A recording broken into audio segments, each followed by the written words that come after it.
Hello, everybody, and welcome to Sheboygan A's Baseball. My name is Mike Martin, and I'll be your live stream announcer with assistance from Emily Cather.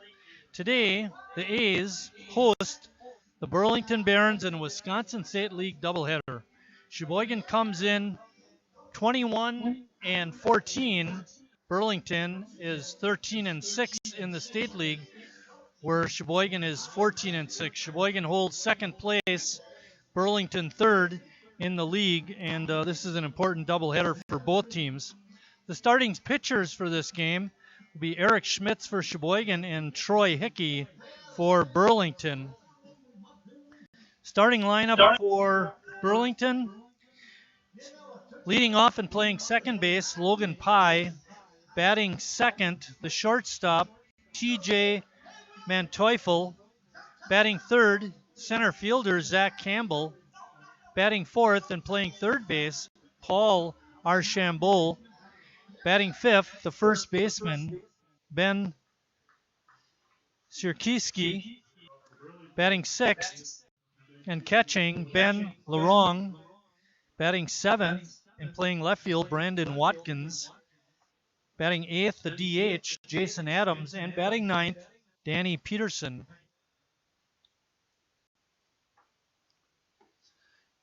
Jason Bunton is managing the Burlington team. Defensively for Sheboygan, they have Jurgensen at first, Neese at second, Stelt at third, and Ebersol at short.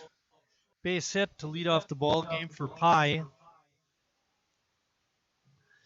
In the outfield, Nemitz is in center. Nemitz is in left. Walker's in center. Jacoby Andreas is in right. Colin Butkevich is catching, and like I mentioned, Schmitz is pitching. Sheboygan is managed by Tim Moyer. Bouncing ball to third. Only going to get one. That's a force out at second base. Manteufel reaches on a fielder's choice, but Sheboygan does record an out. Umpires for today's ball game, we have Jason Nate and Pat Beekle. Nate is behind home plate this ball game. Beekle is on the bases.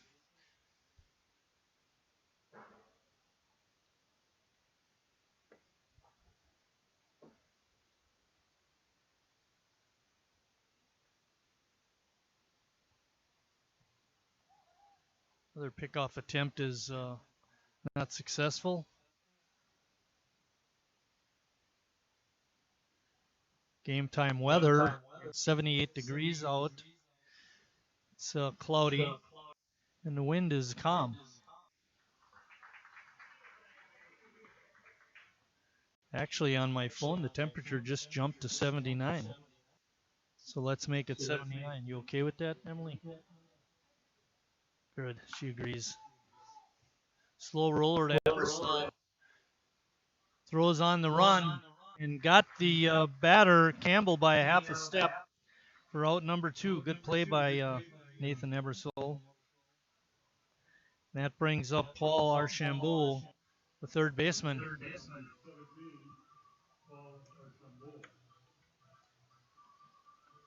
Eric Schmitz, this is his seventh appearance. He does have 3 complete games. Has an ERA of 1.50. He's 5-0 on the season.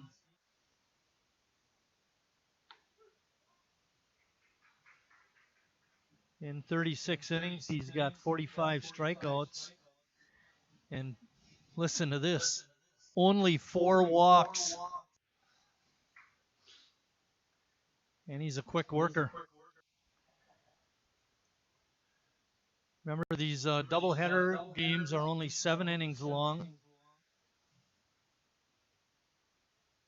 Probably a little more important in a game like this to get the lead. Long throw by Ebersol is in time, and that ends the top half of the first for Burlington at the end of a half inning of play. Burlington nothing, Sheboygan coming up.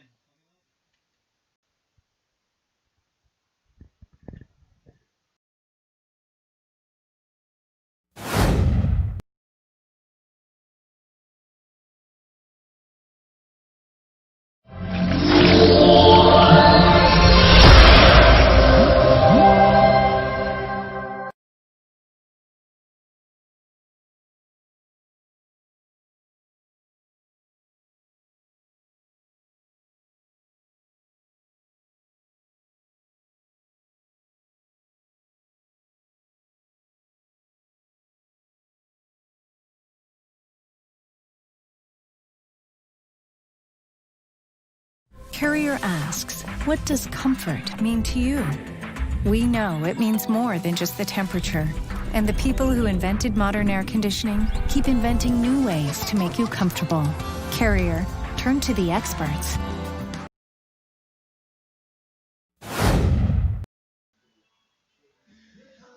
Batting order for Sheboygan, they have Nathan Ebersol leading off and playing center field.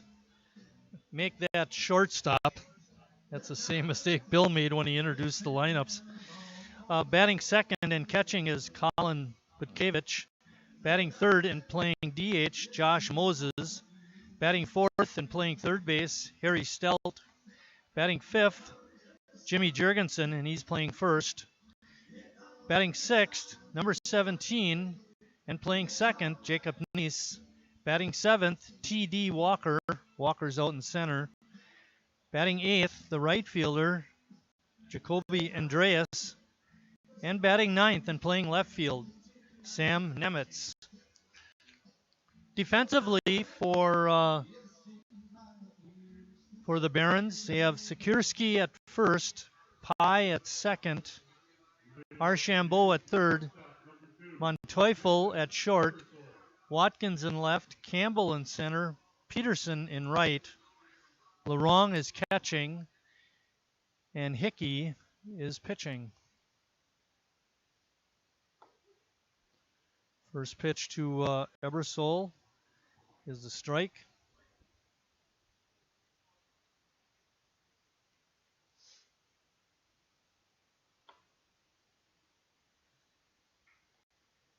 Emily's back. She missed the last game. We missed her dearly. Abby Bumgarner took her spot, did an admirable job.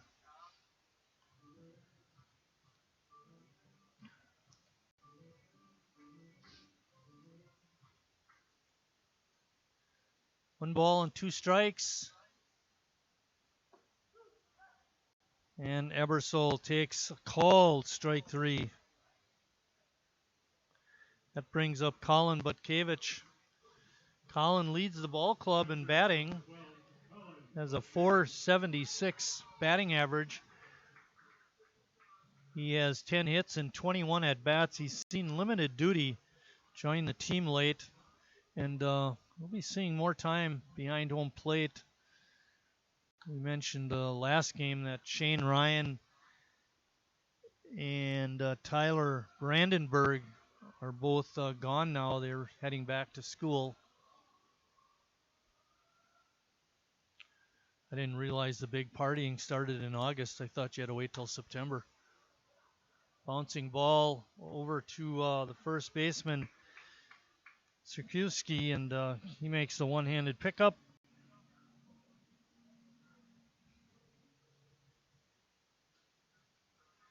And that brings up the designated hitter, Josh Moses. Moses leads the ball club in home runs with 8. He's hitting .321. He had a stretch where over about a 5 or a 6 game stretch, he was seemed like a home run every game.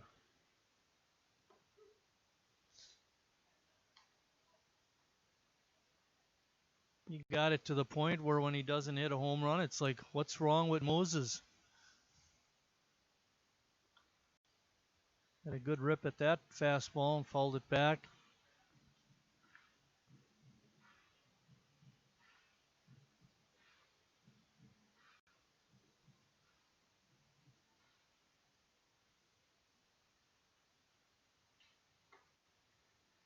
Hickey, left-hander, throws pretty hard. That one was up, however. Evens the count at 2-2. There are 2 outs.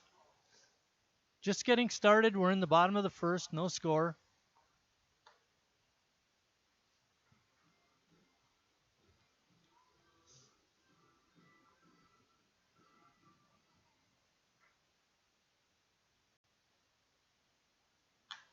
Line drive.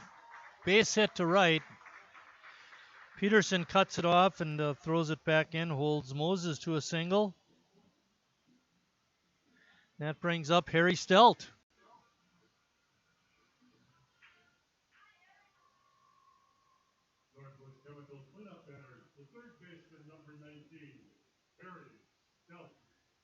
Harry steps in with a healthy OPS of 850. Nothing wrong with that. Does have 5 doubles. Looking for his first home run.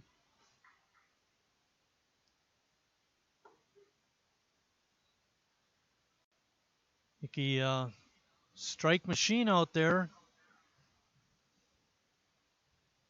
0-2 to count to Harry. And takes one on the outside corner for a called strike 3 at the end of 1. No score.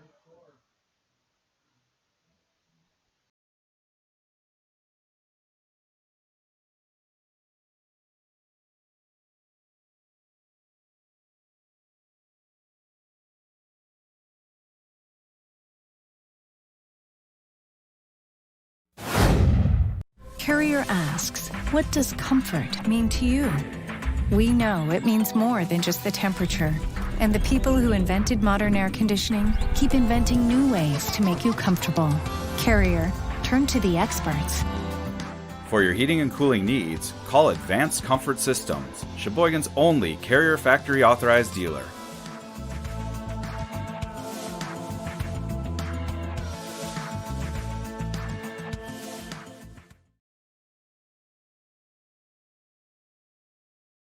I'm not usually... I've never really been into this sappy, corny, mushy garbage. You know what? I'm going for it. You are completely and utterly... Awesome. Great. I'm glad you showed up. in my life. I could never get through this world without you. You are really close to my... Heart! I think I'm about to cry. You better not. Every single time I... Get down, get down! There you are. You always have... My back, my back! I'm so glad you're alive. It's like all these tiny little things... Yes, things. ...are serious and kind of important. You gotta hold it like a baby bird. And... Please be quiet. Listen. You hear that?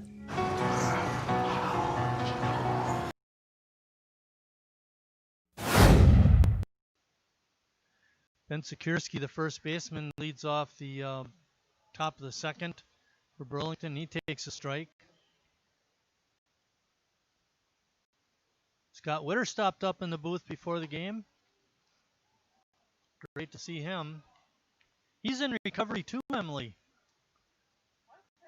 Sore shoulder. You got to stop playing tennis because of it. You know, he plays with a sore shoulder. He's twice as good as I am with a good shoulder.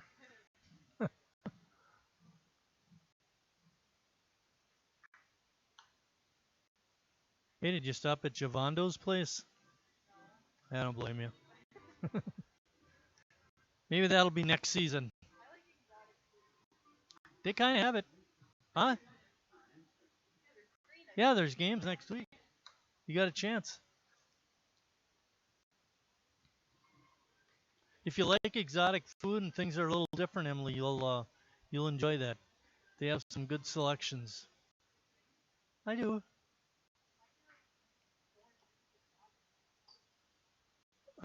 Well, you got a point there. Corn is not exotic. Right, but they do put some special spices on it.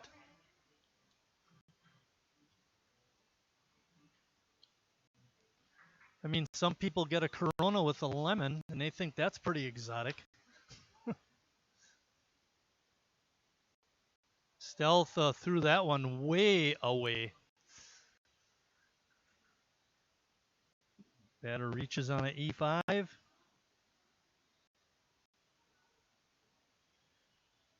don't know how close you fans watched Harry's throw over, but poor mechanics that time let his elbow get down. He was throwing a little bit from the side, and it's always a little more difficult to control a throw like that than if you come over the top.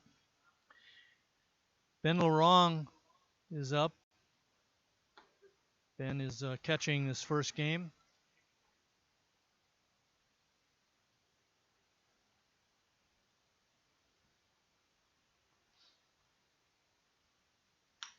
Bouncing ball up the middle. Bad hop, but Ebersol able to make the adjustment. And Sheboygan turns a 6-4-3 double play, started by the great play reactions of Nathan Ebersol. Boy, that was a dandy. And a good turn by the second baseman, Neese. That brings up the left fielder, Brandon Watkins.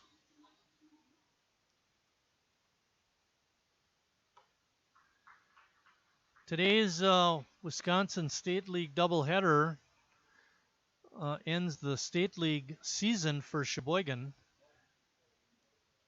Play Green Bay Friday for one more game. That'll be a live stream game, by the way. So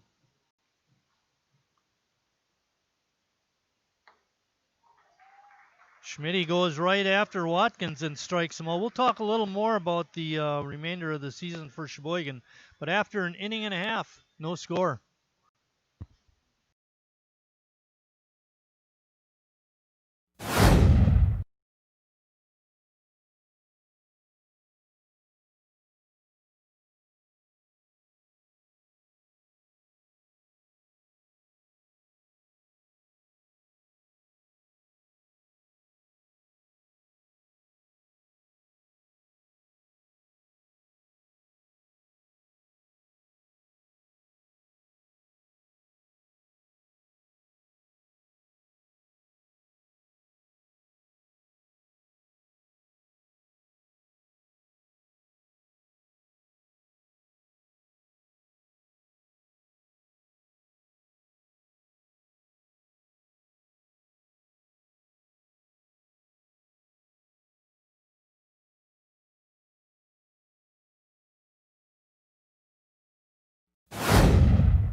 Leading off the bottom of the second is the first baseman, Jimmy Jurgensen. We were talking about the remainder of the schedule for Sheboygan. They're involved in a NEW tournament next week. They'll play those games Monday, Tuesday, and Wednesday, I believe. Monday, Tuesday, Thursday, and Friday. The thing that messed me up a little bit was that Friday game also counts as a state league game. So tournament action next week, 4 nights, and the last state league game of the summer is also on Friday with that Greater Green Bay game. Presently, Sheboygan is in second place in the league, Burlington third. We mentioned this at the outset. These are important games for both teams.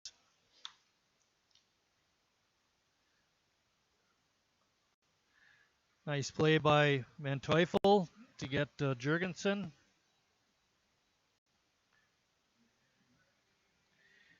Brings up Jacob Neese.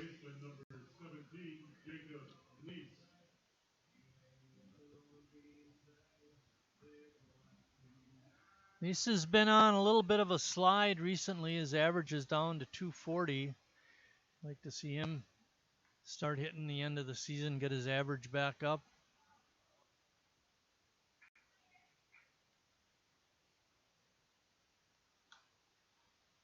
A little bit late on that fastball. Neese has 4 doubles and a home run. Speaking of home runs, we mentioned Josh Moses is leading the club this year with 8. That's a pretty healthy amount. Last year's leader, Jimmy Jurgensen, only had 4 home runs.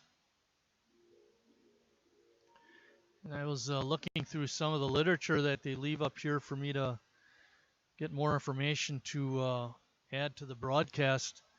Here I thought it was just my personality, but apparently I need help. But anyway, you look at some of those early years for Sheboygan. Moyer a couple times. It's a nice play. 3-1 for the putout. Denny Moyer actually led the ball club a couple years in home runs, and he had one. I remember one year he had led the ball club in home runs with 2.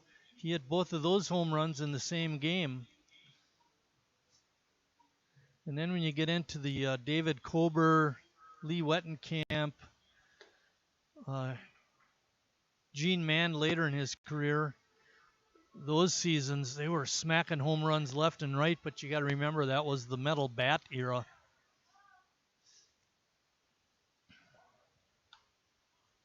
I think so far in this ball game, we've had 2 broken bats.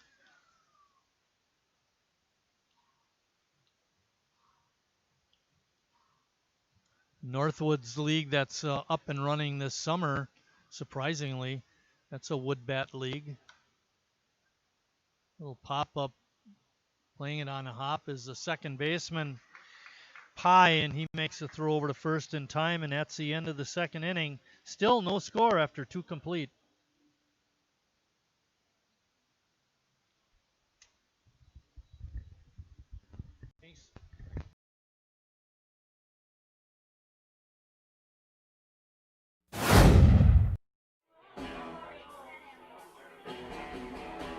All right, guys, we got teriyaki, honey barbecue, and mild. Enjoy.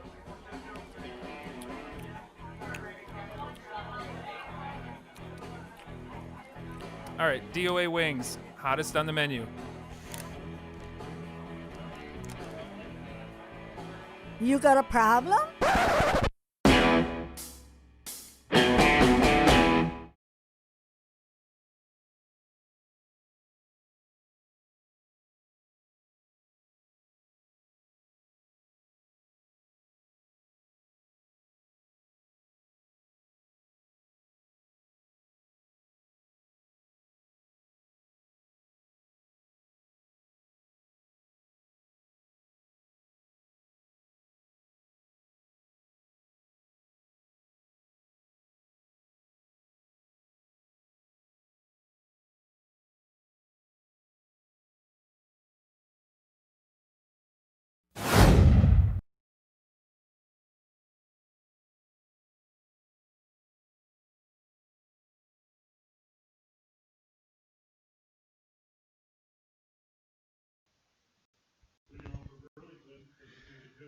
Leading off the third inning for Burlington is their designated hitter, Jason Adams.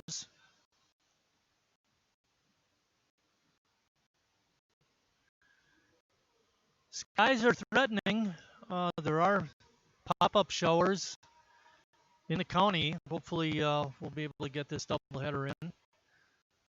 I saw where the line drive base hit to center field. Adams not wasting any time. The Brewer game down in Chicago was moved up from a night game to afternoon game to hopefully get that game in before the rains come. That brings up the number 9 hitter, right fielder Danny Peterson. Peterson made a good play out and right. Back in first on a base hit, kept the hit to a single. And this time it's a 4-6-3 double play.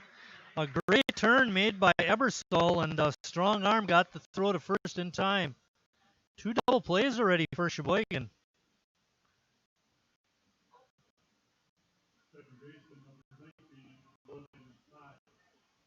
That takes us to the top of the order with Logan Pye batting. Logan singled, was forced out at second.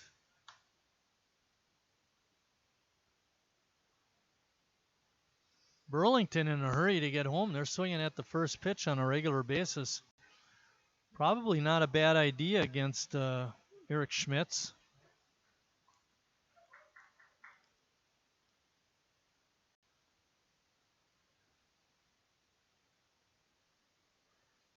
Schmitz now leads the ball club in starts with 7.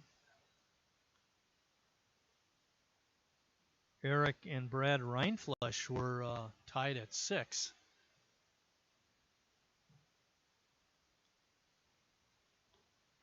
Swing and a miss. That ends the top of the third. After 2.5 innings of play, still no score.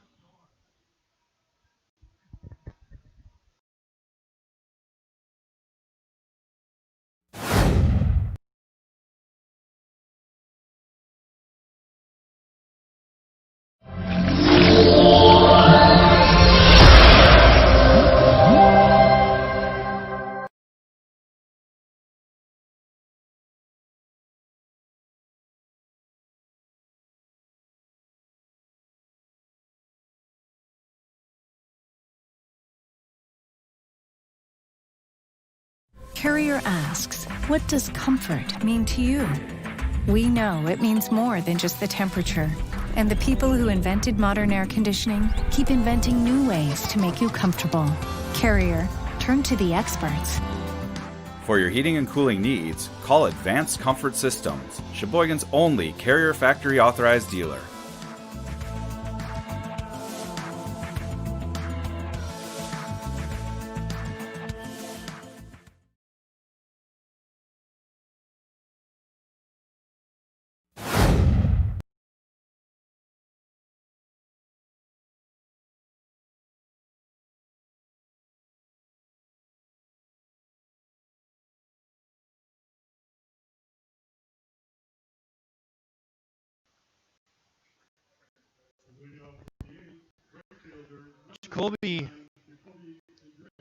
Jacoby Andreas is going to lead off the third inning for Sheboygan. Jacoby steps in, hitting .324.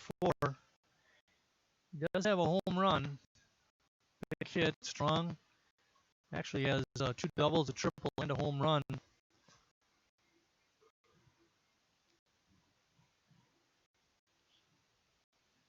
Has a slugging percentage of over .500. High fly ball out into short center. Coming out, and no signal by the umpire. Apparently the catch was not made. It drops in for a single. Pye had his back to the infield, ran out for it, and made a stab at it and tumbled, but apparently missed it. Goes as a base hit for Andreas. Brings up Sam Nemitz. Nemitz playing in the left field today.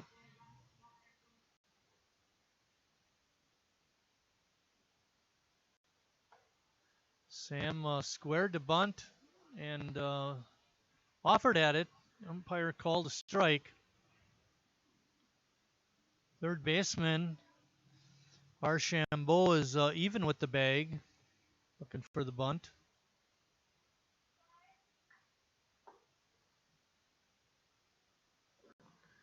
With no balls and 2 strikes, it appears Nemitz won't be bunting now.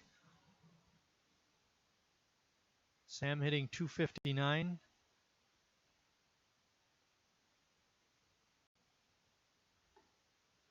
That pitch a little bit outside. 1 ball and 2 strikes, nobody out.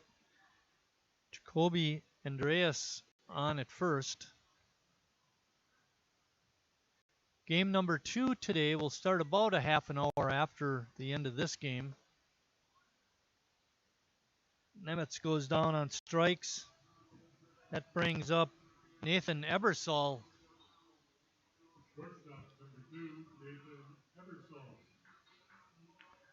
Coming into today's game, Ebersol was hitting .316. That's down a little bit with his 0 for 1. Swinging at that first pitch, fouls it back.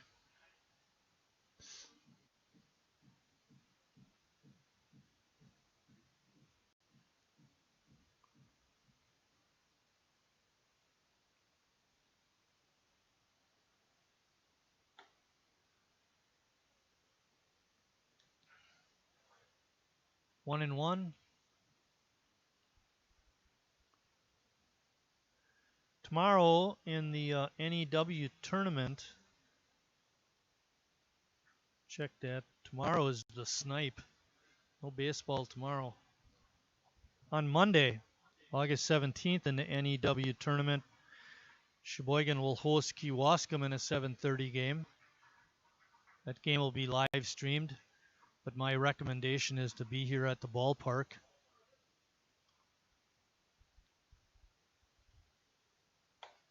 His pitch is high. And then Tuesday, it's also NEW tournament time here at Wildwood when Sheboygan hosts Menasha in a 7:30 game. Line drive caught by Pye and back over to Sikorsky for the double play. Ebersol hit it hard, but Pye was right there to make the play.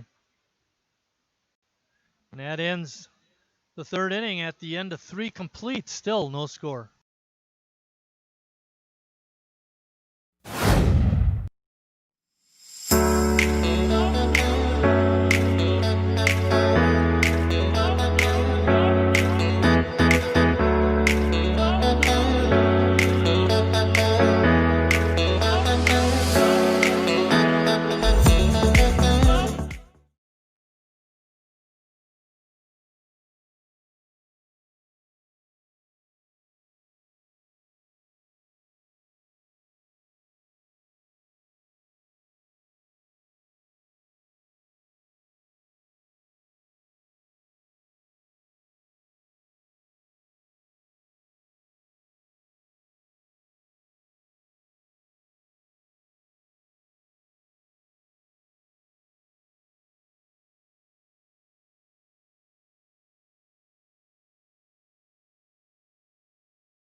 Leading off the fourth inning for Burlington will be T.J. Manteufel.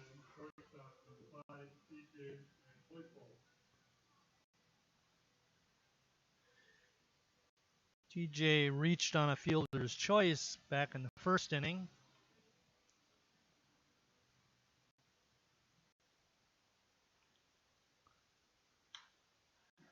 That first pitch drives it out to deep center field. Walker had a great jump on it and makes an over-the-shoulder catch in deep center field. Good hit, but a better defensive play. That'll bring up the center fielder, Zach Campbell. We've been mentioning it all year. T.D. Walker is an excellent center fielder, has a great throwing arm. And he showed why he's a valuable member of the Sheboygan A's team right there with his defense.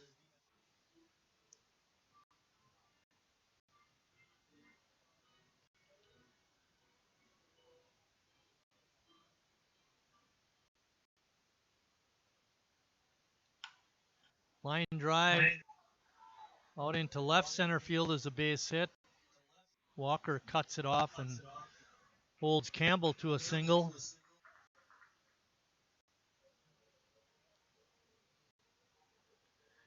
That brings up Paul Archambault. He grounded to short his first time up. That was the third base hit for Burlington.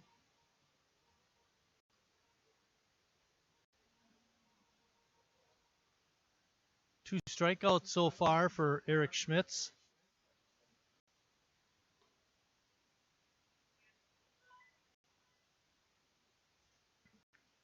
First pitch is a ball.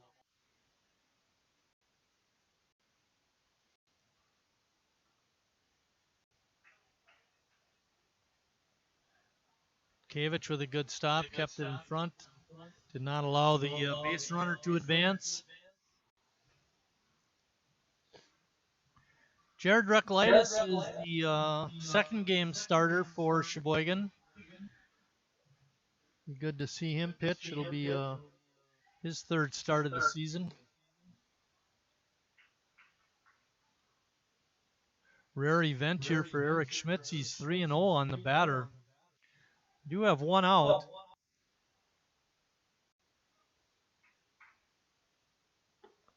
That pitch comes in low.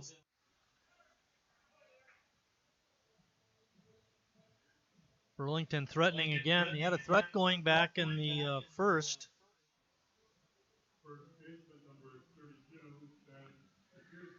That brings up Ben Sekurski, the first baseman.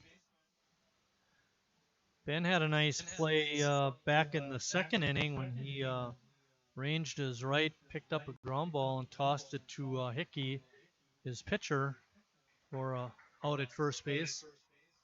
Good range shown by Sekurski.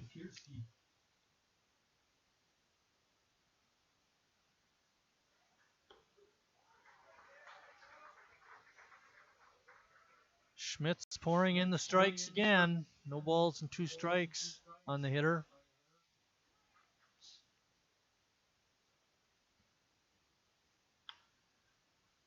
Bouncing ball fouled on the third base side.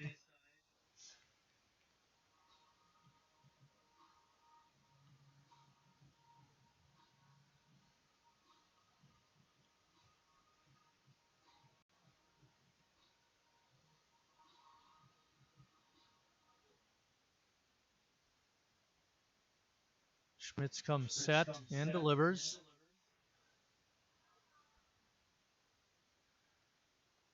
Colin Butkevich with another good start. He's earning his money so far this game.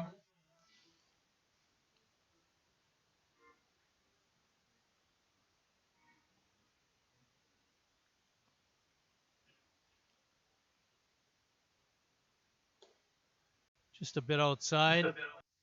Evens the count at 2-2.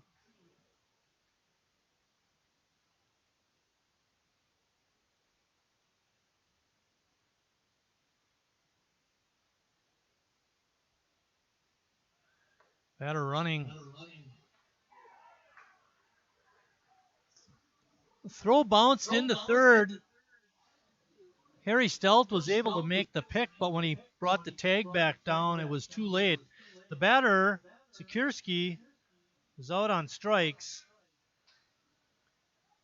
Give Campbell a stolen base. Archambault held on at first, and that brings up Ben Larong. Larong bounced into a double play. His other at bat in the second. 2 outs now.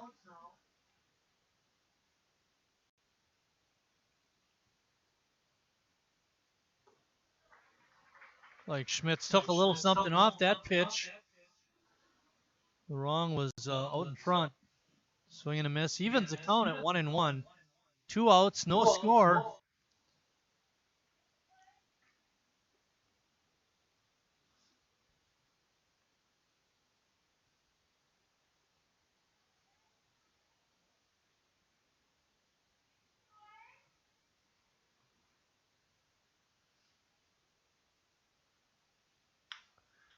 Bounce, line drive, base hit to left. And that brings home a run for the Barons. 1-0 Burlington. It's going to bring up Brandon Watkins, the left fielder.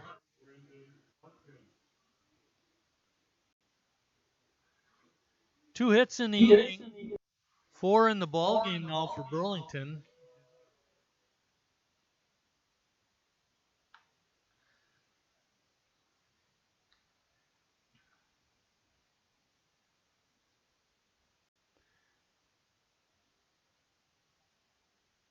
Sheboygan will send up their 2, 3, and 4 hitters in the bottom of the fourth, Butkevich, Moses, and Stelt.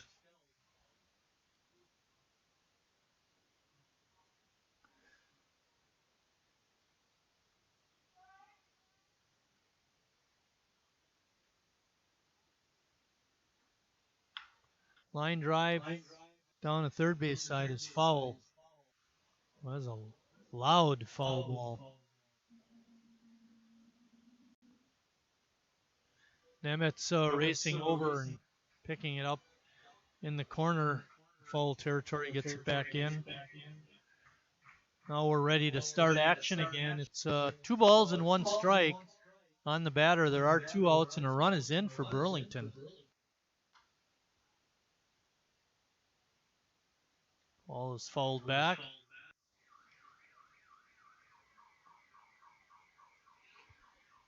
If you're interested in golfing, the Snipe is tomorrow. I think they'll take your money even though it's a little late. Swing and a miss. Watkins goes down, but not before Burlington scores a run. At the end of 3.5, Burlington 1, Sheboygan nothing.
Colin Butkevich, Sheboygan's catcher, is going to lead off their half of the fourth inning. Sheboygan now trails 1-0.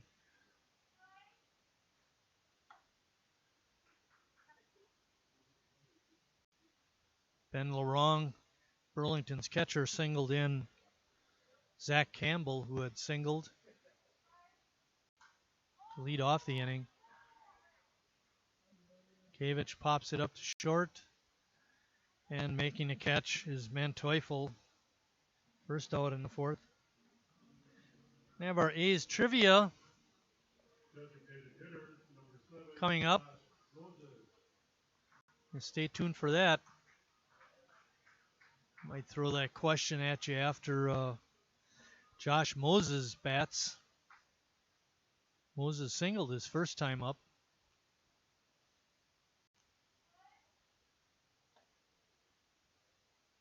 Takes Hickey's first pitch up for a ball. It's going to be a multiple choice question. I think CJ and Bill will get this one.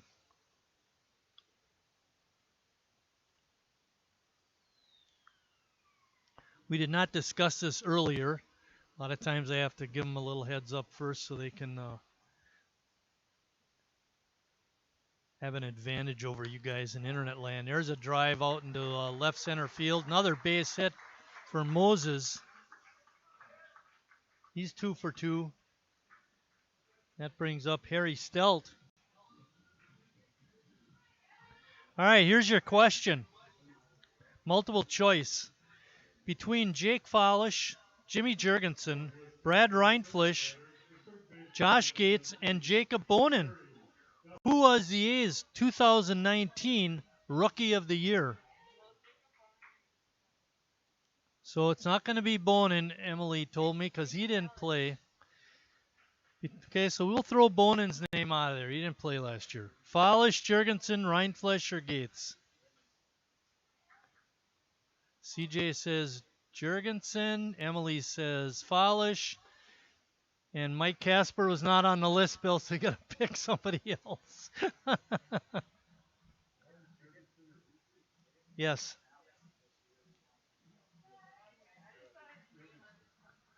So, Emily, you're wrong.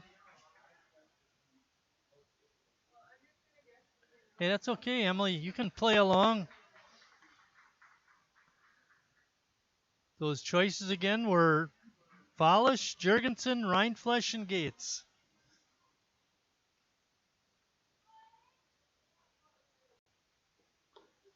There he takes a strike. That makes it 3 balls and 1 strike. Tying run is on base in the person of Josh Moses.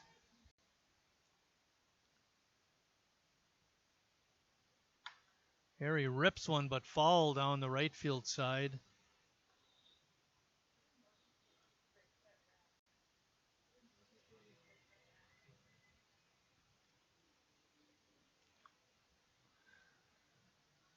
Moses on at first. Has not been running at all to see what happens with this pitch. It's a 3-2 pitch. And Harry takes it in for strike 3. Oh, boy. That's too bad. All right, back to trivia. Who was the 2019 Rookie of the Year? Here he is, Jimmy Jurgensen. Mr. Martin with great timing for once. Bouncing ball over to Pye at second. And over to first for the out. And that promising inning ends up no score for Sheboygan at the end of 4 complete. Still Burlington 1, Sheboygan nothing.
Jason Adams is going to lead off the 5th inning for Burlington. He singled his first time up, but was he raced on a 4-6-3 double play.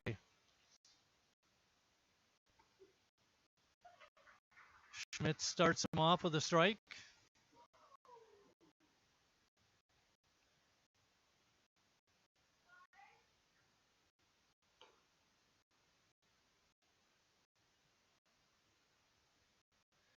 So just to complete our trivia for this ball game, we'll have another one for you next game. Jimmy Jurgensen was the Rookie of the Year. Brad Reinfleisch was a most valuable pitcher with Eric Schmitz. And Polish was the team MVP. Nice makes a sliding grab and fires the first for the putout. That brings up the number 9 hitter, Danny Peterson.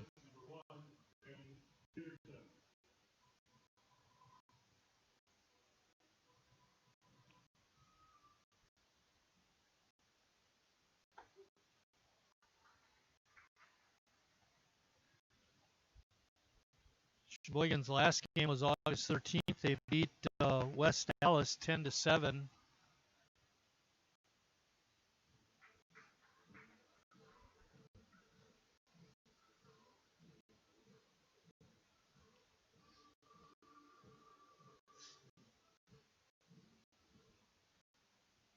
So they want to extend that one-game winning streak. Breaking pitch hangs inside. Fans wanted it for a called strike 3. But umpire Jason Nate didn't think it was in there.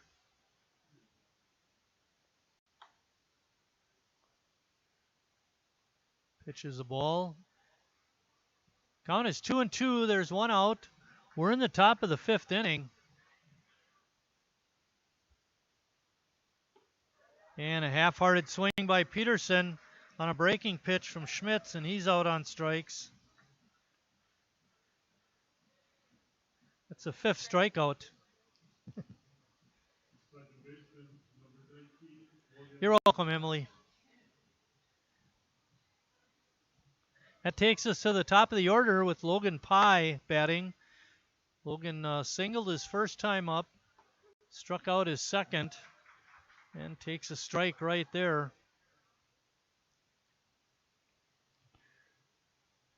Nice crowd in the ballpark for a Saturday afternoon. Looks like Burlington brought along a few fans.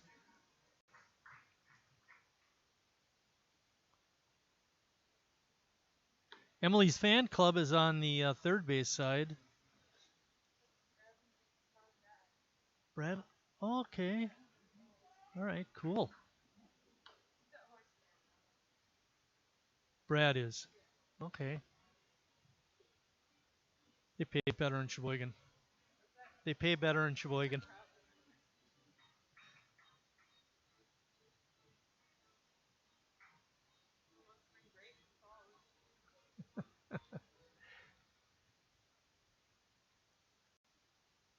Seriously? No spring break in the Sheboygan public schools. Holy cow. Glad I taught in Sheboygan. Line drive. Ebersol takes it on one hop. He's got a long throw in time. And that's the end of the 5th. But Burling still leads it 1-0.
That brings up Jacob Neese leading off the 5th inning for Sheboygan.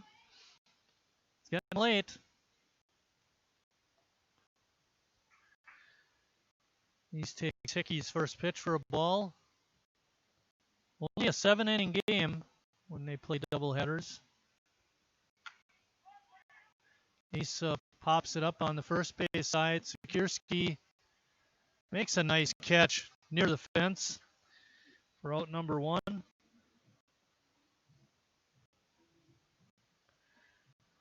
That brings up T.D. Walker.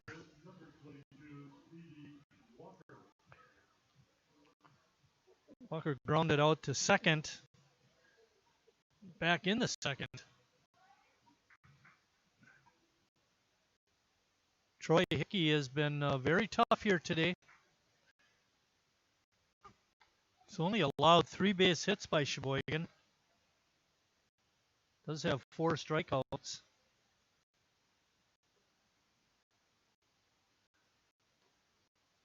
Another key stat is he has not walked anyone.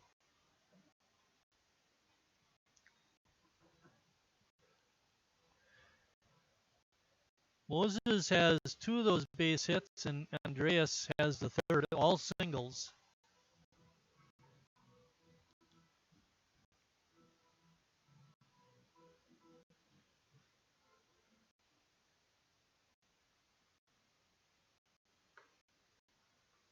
Walker with a big swing and a miss.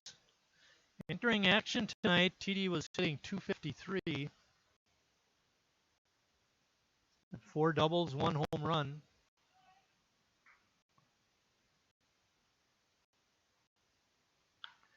Bouncing ball up the middle. Pye can't get it. It's through. Slipped under his glove for a base hit. Would have been a hard play even if Pye comes up with it to throw across his body back to first. Walker has good speed. So with 1 out, Sheboygan with a base runner. And that brings up Jacoby Andreas.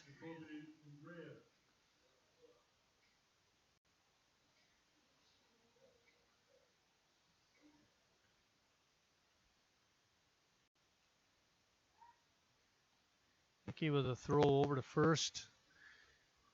Trying to keep Walker close. Just watching out in the stands, you know, they're selling the 50-50 raffle tickets now. It's another thing you miss out by watching it on and listening to us on live stream. You know, get out here to the ballpark and spend your money. The A's like that.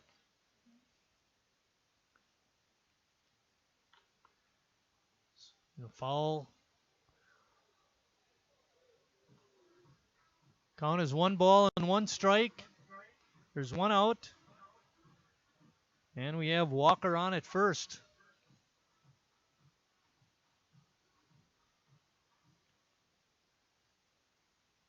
Walker edging away from the base.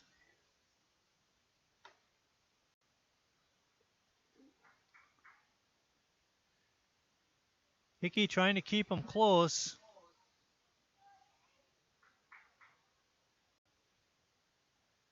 TD does have 3 stolen bases on the season.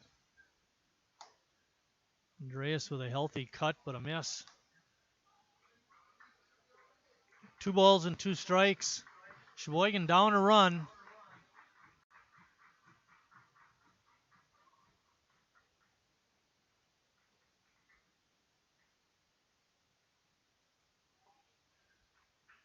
The 3-2 pitch coming up. See if Walker runs on this. Watching Tim Moyer, the manager, down at third. It didn't seem like he gave any signs to run on the pitch. Ball is hit out into short center field, but coming in and making the easy catch was Campbell. If you watch Hickey, when he kicks his leg up to deliver the pitch, it almost looks like he's going to throw over to first base, and Walker having a devil of a time trying to figure out Hickey's move, and that's why he's reluctant to get too much of a lead and why he's not running. brings up Sam Nemitz.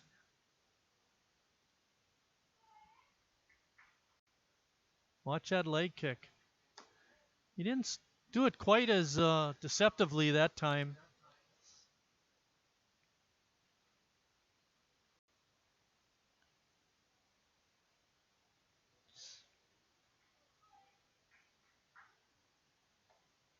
Pitch is up high for ball 2.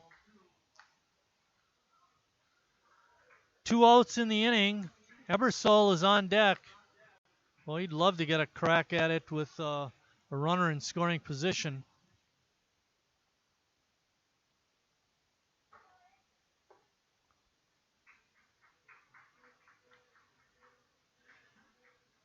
Hickey having a little trouble here with the A's number 9 hitter. Sure, Nemitz will be taking a pitch or two, looking for the walk. And that pitch sails outside for ball 4. Sheboygan has a chance here. Runners on first and second, and Nathan Ebersol up.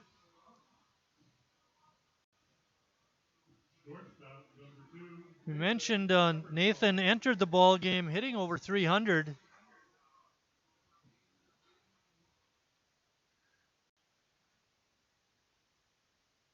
Walker with good speed is out at second. He's got a good lead out there. That pitch slipped out of Hickey's hand. Boy, you could see that. Good play by Lerong to keep it from sailing back to the backstop.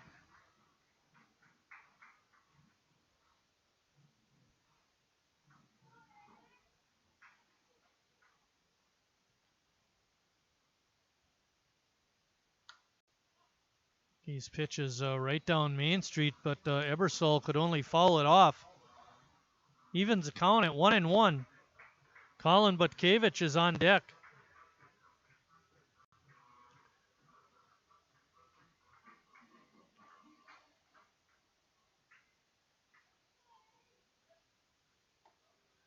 Breaking pitch stays outside.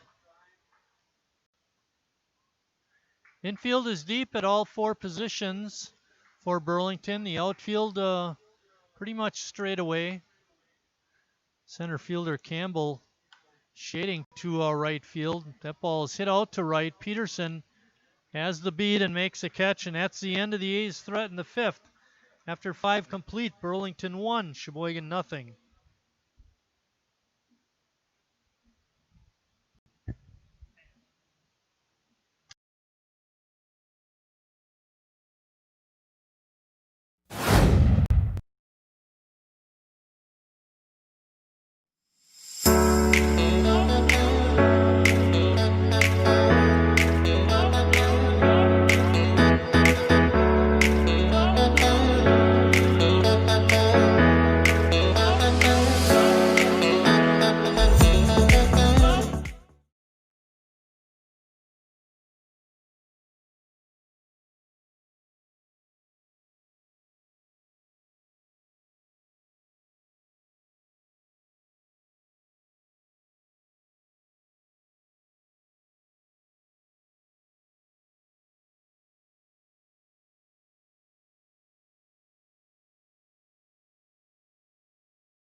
Leading off the 6th inning, the shortstop, TJ Manteufel.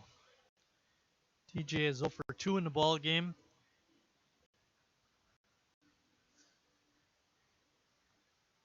Both pitchers, Schmitz and Hickey, have been on top of their game. so far. Hickey's been a little tougher, shutting out Sheboygan so far. Schmidt's only allowed 1 run. It was a 2-out base hit by Ben Larong. It gave Burlington the lead.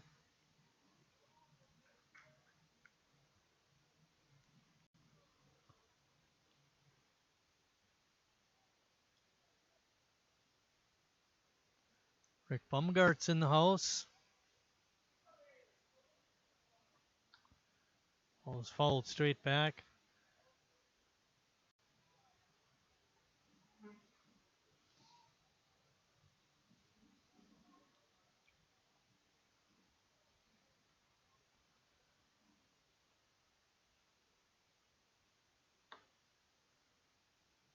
Pitch is outside. Makes the count 1 ball and 2 strikes. We're in the top of the 6th. It's only a 7-inning game. Sheboygan with 2 more chances. Swing and a miss. Strike 3. And Teufel's out. That's strikeout number 6 for Eric Schmitz.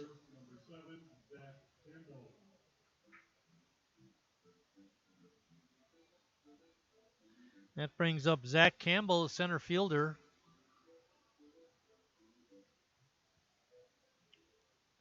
Campbell is 1 for 2. He scored the lone run of the ball game. With 1 out in the 4th, he singled.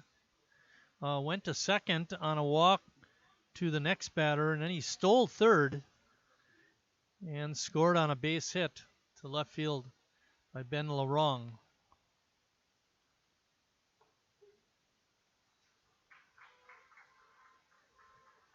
Pitch is a called strike, makes it 1-1.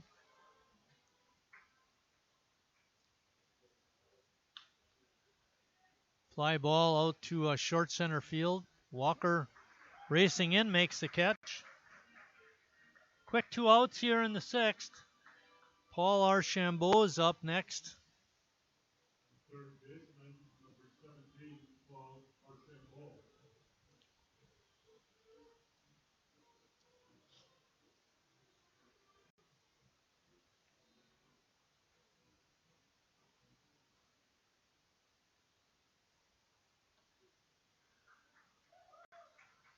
Schmidt starts Archambault out with a strike.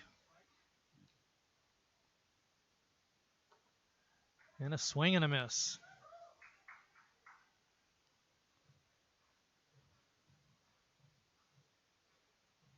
Emily pulling double duty today. Working the Twitter account, I think the Facebook account, and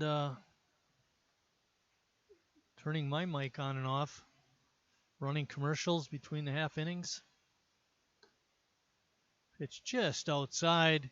Evens the count at 2-2.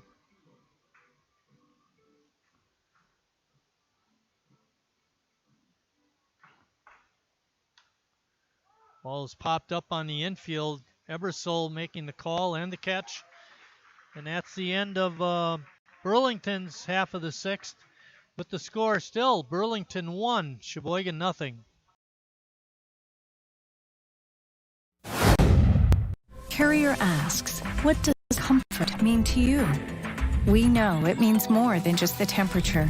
And the people who invented modern air conditioning keep inventing new ways to make you comfortable. Carrier, turn to the experts. For your heating and cooling needs, call Advanced Comfort Systems, Sheboygan's only Carrier factory authorized dealer.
Bottom of the sixth for Sheboygan, Colin Butkevich. He's 0 for 2. Came into the ball game hitting over 400. West Allis is leading Greater Green Bay 7-2. State League action. Pitch is outside.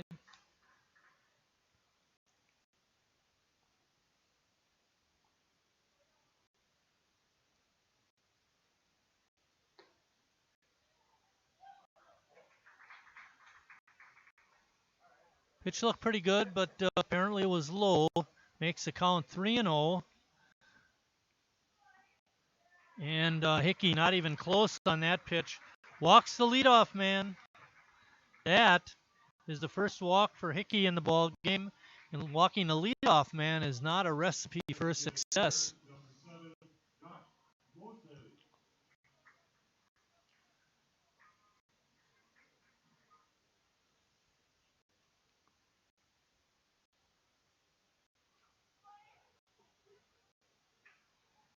First pitch is called a strike on Moses.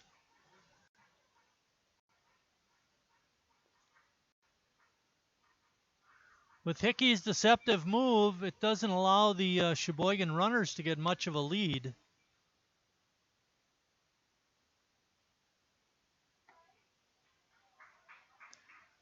Moses is 2 for 2 in the ball game.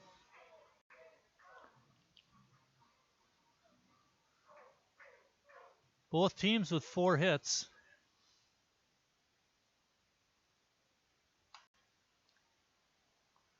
Moses had a good rip at it, but fouled it back. That makes the count 1 ball and 2 strikes.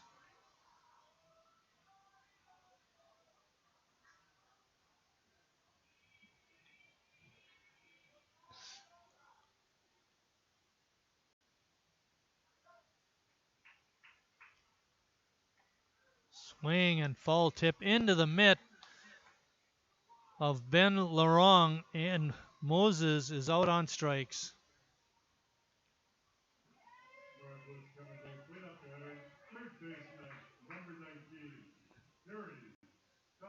That brings up Harry Stelt. Harry's had a tough go of it so far today, being called out on strikes both his trips up. Hit that one just foul down the first base line.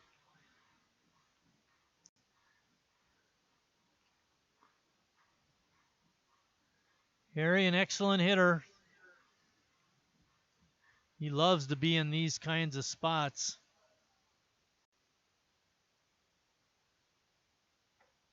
Takes that pitch up high.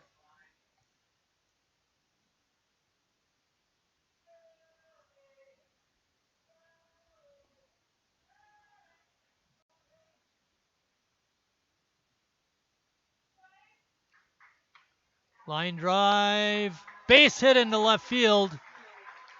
But Butkevich had to hold at second. But Sheboygan's got runners on first and second with only 1 out. And Jimmy Jurgensen up. First baseman, number 36, Jimmy Jurgensen.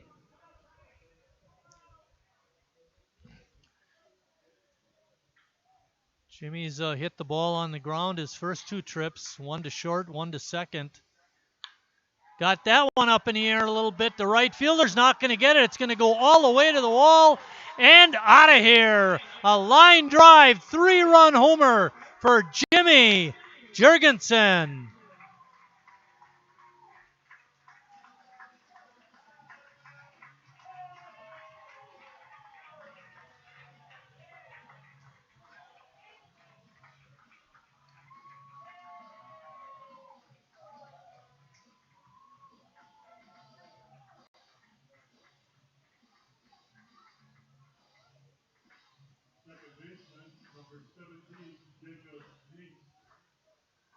That ball was scalded, ladies and gentlemen. I didn't think there was any way it was going to get out. I was waiting for the thump of the ball hitting off the wall, but it carried out. Sheboygan on top, 3-1. Jacob Neese up.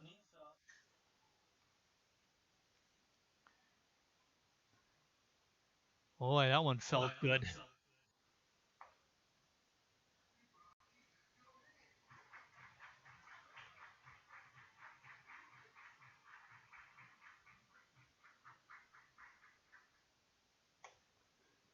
Nice with a mighty cut, but a miss.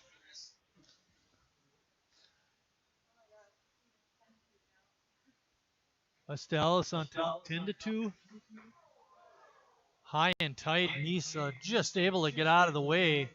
Makes the count 3 balls and 2 strikes.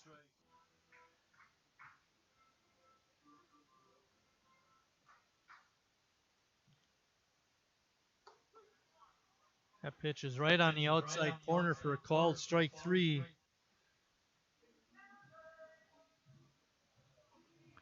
That brings up T.D. Walker.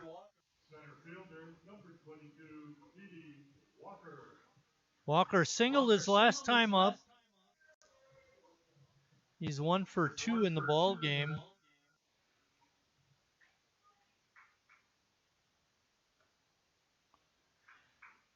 In the 7th inning for Burlington, they'll send up their 5, 6, and 7 hitters to face, I would suspect, Eric Schmitz. He hasn't thrown many pitches. This has been probably the fastest 7-inning game of the year for us. Sorry, CJ. I know I shouldn't have said anything. Even Emily's beating me on the head. Fly ball out to left. Ends the Sheboygan half of the 6th, but not before. Jimmy Jurgensen gives Sheboygan a 3-1 lead with a 3-run homer.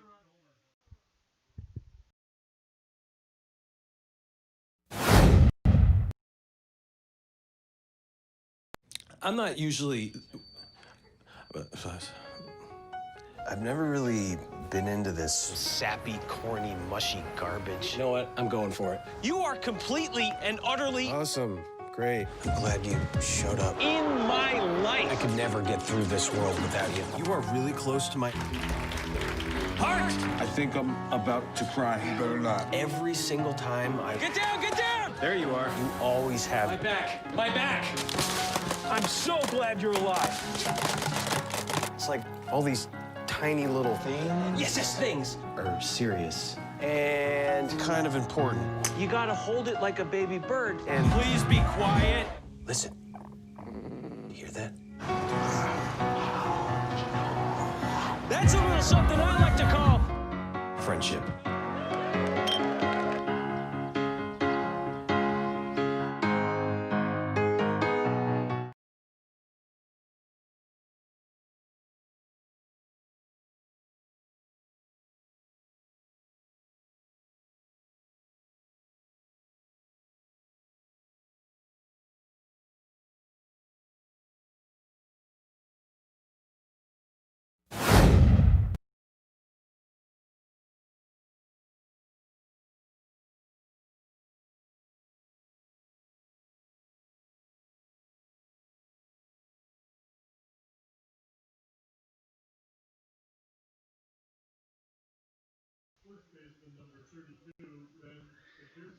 Leading off the 7th inning for Burlington is Ben Sikuski, the first baseman. Schmitty coming into this inning has 76 pitches. Troy Hickey, through his 7 innings of work, had 91. He's hoping to not be done. Ball hit in the hole and through for a base hit to lead off the 6th. Not a good start for the A's. For Sikuski, that was his first hit of the game. And that brings up Ben Larong. Larong got that base hit in the 4th to drive in the lone Burlington run. Schmidt still looks sharp. Paints the outside corner for strike 1. Burlington now with 1 run and 5 hits, no errors. Sheboygan has 3 runs on 6 hits, and they committed 1 error.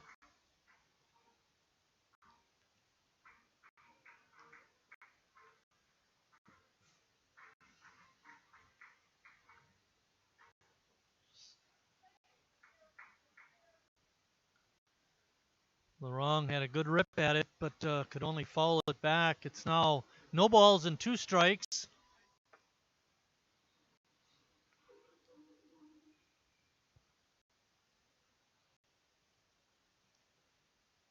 Swing and a miss. Strike 3. Strikeout number 7 for Schmitty.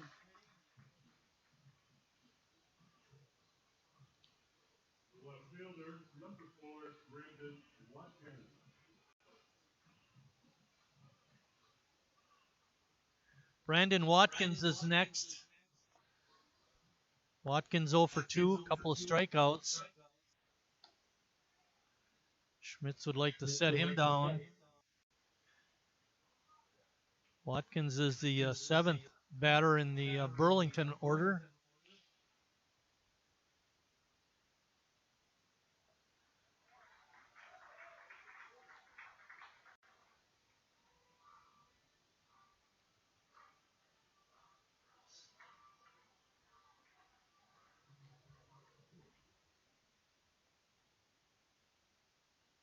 Breaking pitch in for a strike. That was a beauty. Watkins not expecting that pitch. 1 ball and 2 strikes. Fastball threw it right by Watkins for strikeout number 8 and the 3rd strikeout on Watkins. And that brings up the number 8 hitter, Jason Adams. Adams is 1 for 2 in the ball game. He singled back in the 3rd and grounded out in the 5th. Adams represents the tying run. Kavich with a good stop on that outside pitch in the dirt.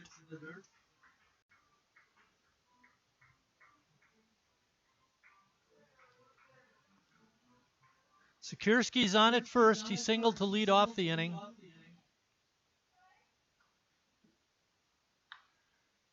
Ball hit hard but foul. Like that one might have traveled out onto Denny and Donna Moyer Way.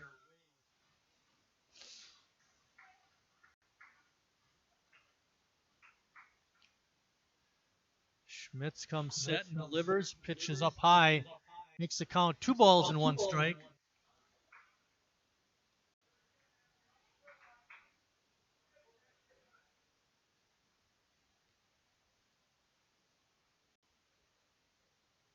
One out away from a win. And a breaking pitch. Adams, the weak swing on that ball. And that evens the count at 2-2 or 1 pitch away from a win.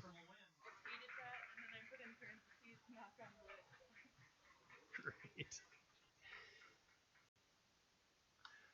Oh, a little pop-up. This one could drop. No! Coming in and making the easy catch was Jacoby Andreas. And that's the ball game.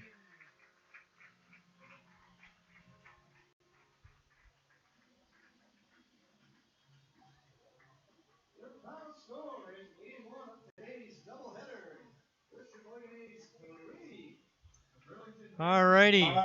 Wrap up of this ball game. Burlington, 1 run, 5 hits, no errors. Sheboygan, 3 runs, 6 hits, 1 error. All runs coming in the 6th inning for Sheboygan when Jimmy Jurgensen knocked a 3-run home run. Eric Schmitz is the winning pitcher, runs his record to 6-0 on the year. Losing pitcher was Troy Hickey. Stick around in about 25 minutes. We'll have game 2 of this Wisconsin State League doubleheader.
Hello, everybody, and welcome to Sheboygan A's Baseball. Game 2 of our Saturday doubleheader. My name is Mike Martin. I'll be your live stream announcer with assistance from Emily Cather. Today, in this second game, the A's again will host the 13-7 Burlington Barons. They now trail Sheboygan by a game and a half for second place in the Wisconsin State League. With that win in Game 1, Sheboygan ups their record to 22-14 and 15-6 in the Wisconsin State League. Starting pitchers for this game, Jared Reckolitis for Sheboygan and David Mead for Burlington. Starting lineup for Burlington, Logan Pye will be leading off at second base. Number 5, TJ Manteufel will be at shortstop. Batting third, number 7, the center fielder, Zach Campbell. Batting fourth, number 32, Ben Sikorsky at first base. Batting fifth and DHing, number 2, Ben Larong. Batting sixth in left field, Jason Adams. Batting seventh and catching, Joe Gordon, he's number 9. Batting eighth at third base, Joey Zuliger, number 21. And batting ninth, number 1, in right field, Danny Peterson. Again, David Mead pitching for Burlington. On the infield for Sheboygan in Game 2, Jurgensen at first, Neese at second, Stelt at third. Folish, the lone change on the infield, will be at short. Andreas will be in left, Walker in center, Gates in right. Butkevich will be catching again. And pitching is Jared Reckolitis. There you see Jared, he's a big kid. Throws that first pitch in for a ball.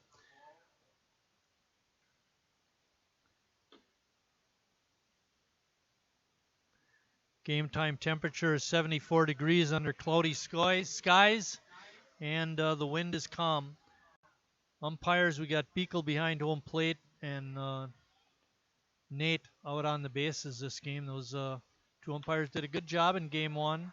One hopper right back to Jared, and he tosses Pye out.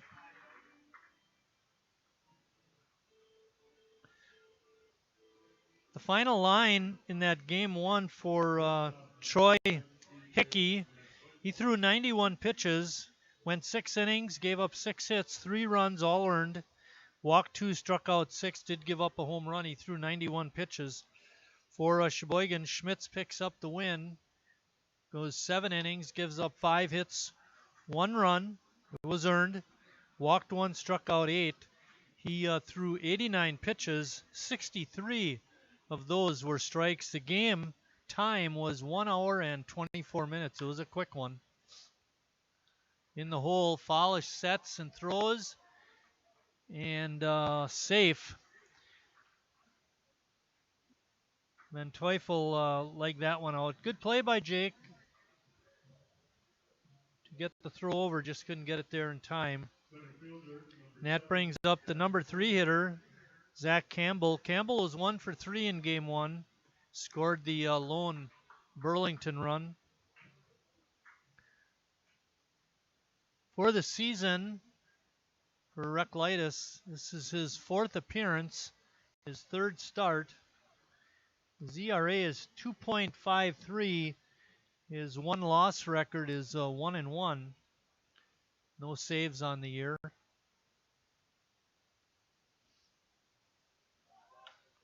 Line drive, base hit to left.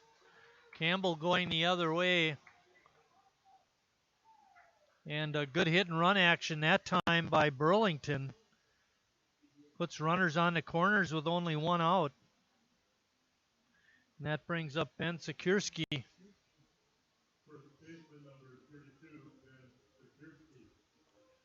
Sikorsky was 1 for 3. Singled his last time up in the 7th inning, actually, of the game. Seemed to give Burlington some hope, but Schmitz retired the next 3 hitters in order. 2 of them via strikeout. Jared Reckolitis' first pitch to Sikorsky is a ball. Barons have runners on the corners.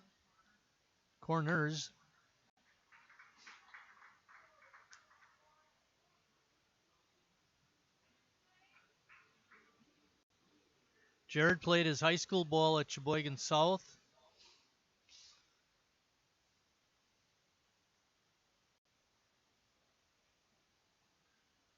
Pitch is in the dirt.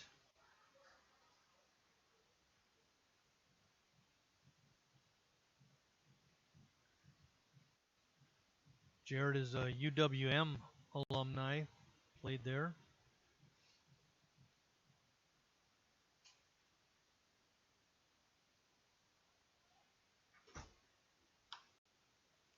Ball is hit out to right. Gates lining it up, makes the catch. Throws it in and holds the runner at third. Teufel can't score on that short fly ball. And now there are 2 outs. Our interns today, we mentioned Emily helping me out. Emily Bringer was just up here. She's still here. She usually does the books. She was selling tickets earlier in the ball game. Sydney Pingator runs the store. She's here. And Bryce Stahl, focusing on marketing, is also here. We're missing Abby, Rachel, and Logan. Apparently Logan comes and goes as he feels. That's according to one of the other interns. What? We won't mention any names.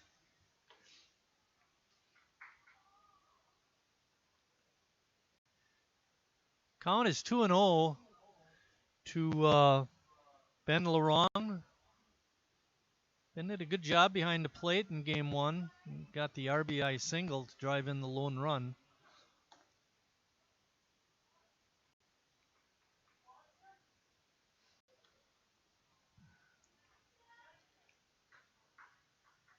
Fans are getting a little restless with that pitch being called a ball.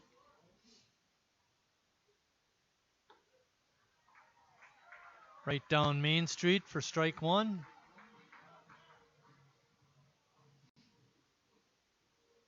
The Reclitises are in the house watching their son pitch tonight, or this afternoon.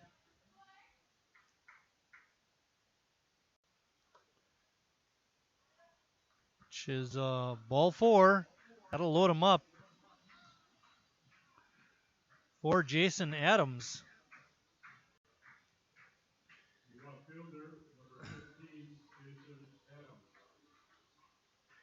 Adams was the DH in game 1. He's out in left field today, this game.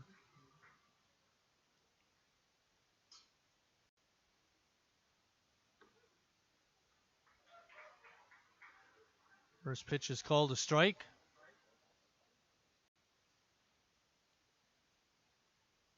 Infield is deep all the way around for Sheboygan.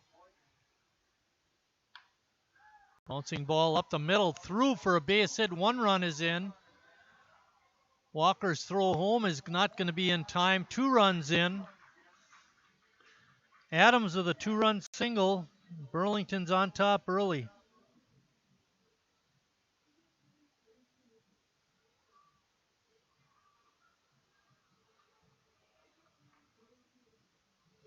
That brings up Joe Gordon. Another interesting fact about game 1, if you've been following us throughout the season, Tim Moyer loves to get a lot of players into the ball game. I mean, he makes multiple changes throughout the course of a game. In that first game, for both teams, no substitutions. Both pitchers pitched a complete game, and there were no pinch hitters or pinch runners or any substitutions whatsoever.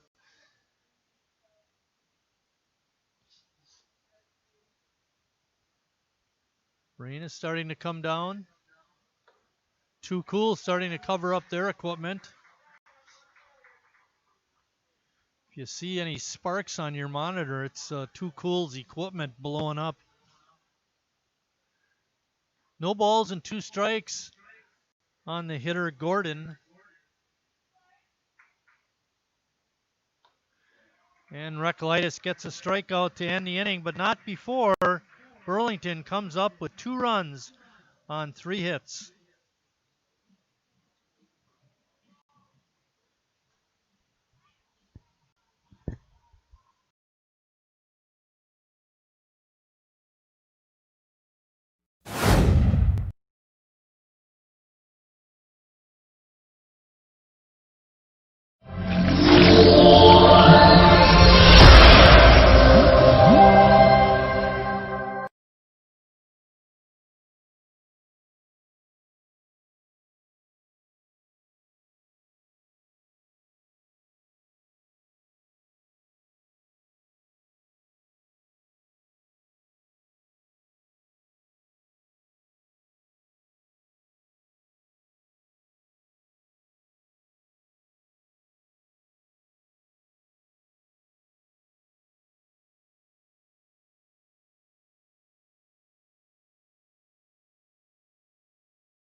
The lineup for Sheboygan leading off is Jake Follish at shortstop. Batting second, the catcher, number 12, Colin Butkevich. Batting third, the DH, Josh Moses. Batting fourth, the third baseman, number 19, Harry Stelt. Batting fifth, the hero of game one with a 3-run homer, number 36, Jimmy Jurgensen. Jurgensen playing first. Batting sixth and playing second base, Jacob Neese. Batting seventh, the center fielder, T.D. Walker. Batting eighth, Jacoby Andreas. Jacoby's playing out in left and wears number 39. And then batting ninth, number 25, Josh Gates, the right fielder. Jared Reklitis again is pitching for Sheboygan. Defensively for the Barons, Sikirski's at first, Pies at second, Zuliger's at third, Van Teufel's at short. In the outfield, Adams in left, Campbell in center, and Peterson in right. Joe Gordon is catching, and David Mead is pitching.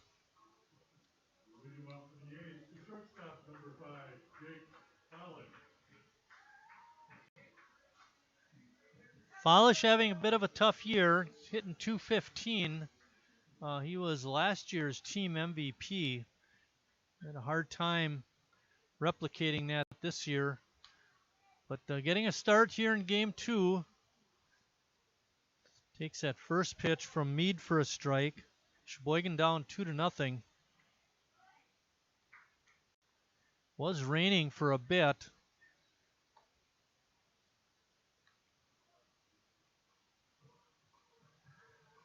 The fans that are not underneath the grandstands are now staying in place, so maybe it has slowed down to a trickle. Yeah, Too Cool is not really hurrying to pack up. That puts the onus on CJ to provide music now between innings.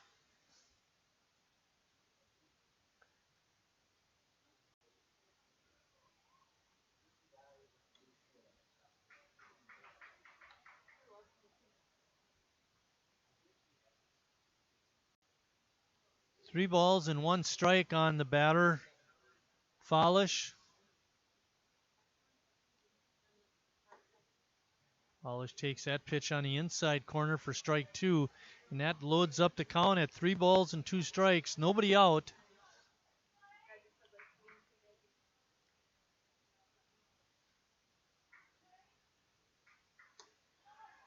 Follish with a swing and a miss on that Mead fastball. Sheboygan managed by Tim Moyer. The Barons by Jason Bunton.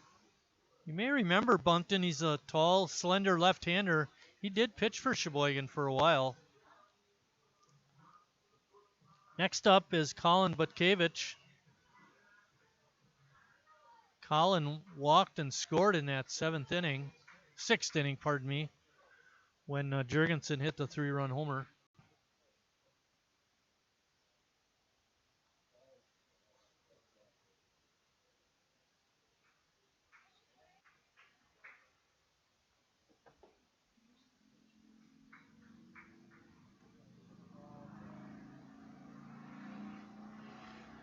Butkevich hitting .254, stepping in. He started the day at .476.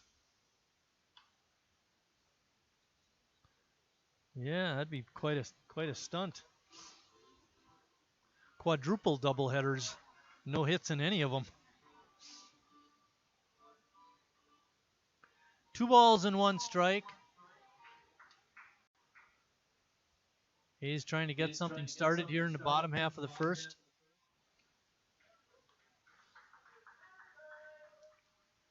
Josh Moses on deck. That home run by Jurgensen was his second of the season.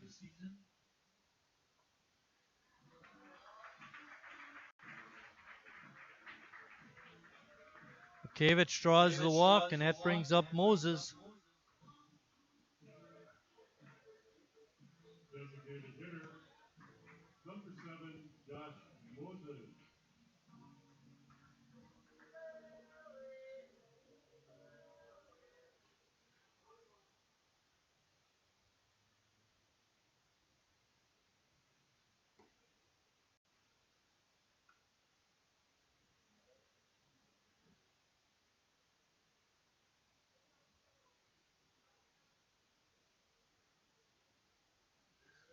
Moses hitting 333.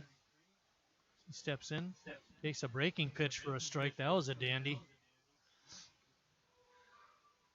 Meade flashing some good control to Moses after walking Colin Butkevich.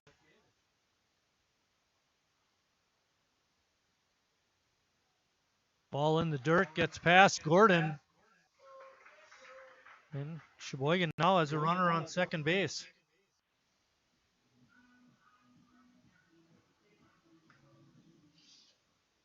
Harry Stout, the Northwoods cleanup hitter, is on deck.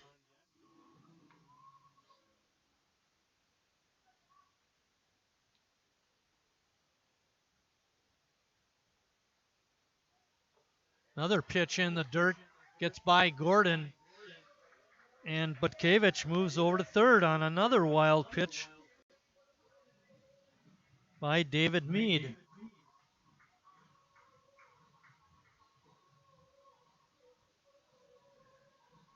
Count is 2-2, 1 out, man on third. Sheboygan trails Burlington 2-0.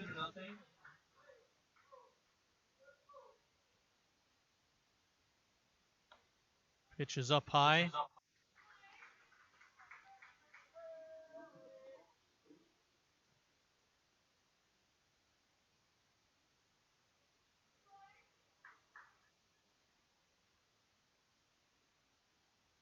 Breaking pitch is in for a strike. Good pitch by Meade.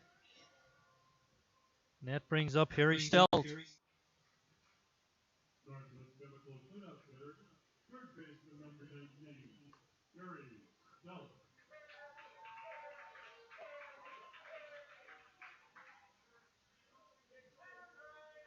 Harry hitting 292. Steps in, takes a ball. Well, that Moses strikeout was a big one, not hitting the ball. Now it's up to Harry to get a base hit.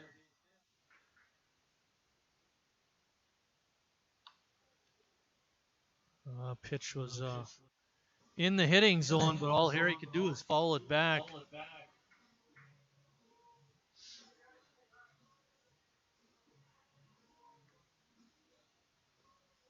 One ball and one strike. Harry was 1 for 3 in game 1, singled in the 6th and scored. Ball up the middle and through, a base hit for Harry Stout, and another run is in for Sheboygan. I shouldn't say another, the first run. For Harry, that's his 21st RBI of the season, and that brings up Jimmy Jurgensen. So Jimmy really had a great first game. He was our answer to the A's trivia question, and then he came up in that 6th inning and hit a 3-run homer to give Sheboygan the lead and the win. It was a line drive. I thought it was going to hit off the wall. It carried out for a 3-run homer.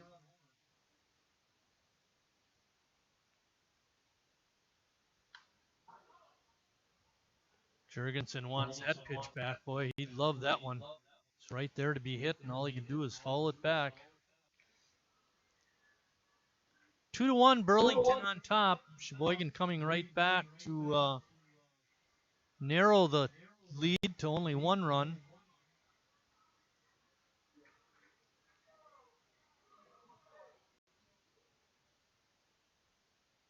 Meade comes set and delivers.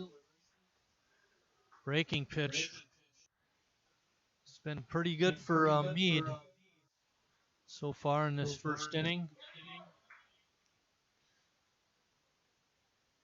Count is 1 ball and 2 strikes. There are 2 outs. Harry Stelz at first. Slow roller to short. And a nice play made by Teufel to end the Sheboygan first. At the end of 1 complete inning of play, it's Burlington 2, Sheboygan 1.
Joey Zuliger, the third baseman, will lead off the second inning for Burlington.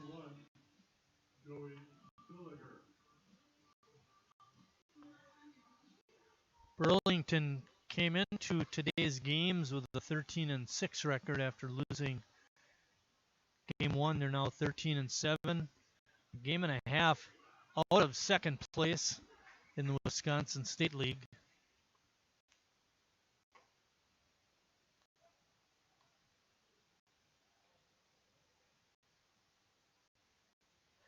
Jared Recklitis with a 1-1 count, winds up and delivers.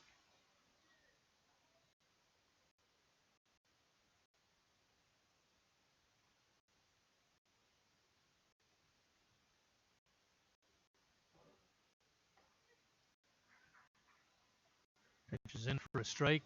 Evens the count at 2-2.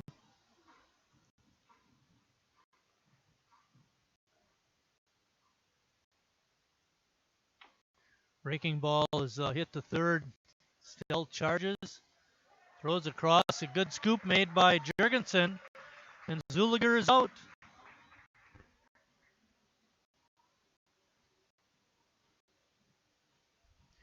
That brings up the number 9 hitter, the right fielder, number 1, Danny Peterson.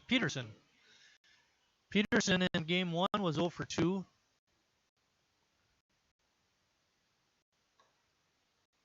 Eric Schmitz was in such good control that number 9 hitter never got a third at bat in the game.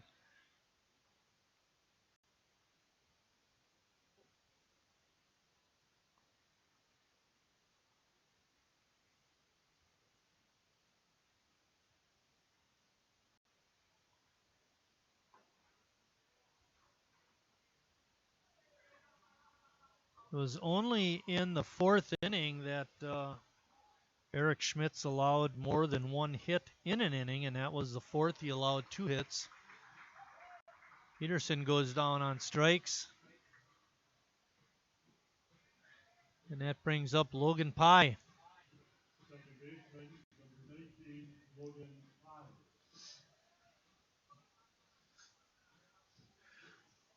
Our press box crew, same as usual. CJ Skelton doing audio enhancements and announcements. Bill Wagner is our field announcer. And I am the live stream guy. And we're all having a good time this afternoon. It always helps when the home team wins, right, guys? That and when CJ's hockey team is winning in the playoffs. Okay. Pye comes up empty on that swing.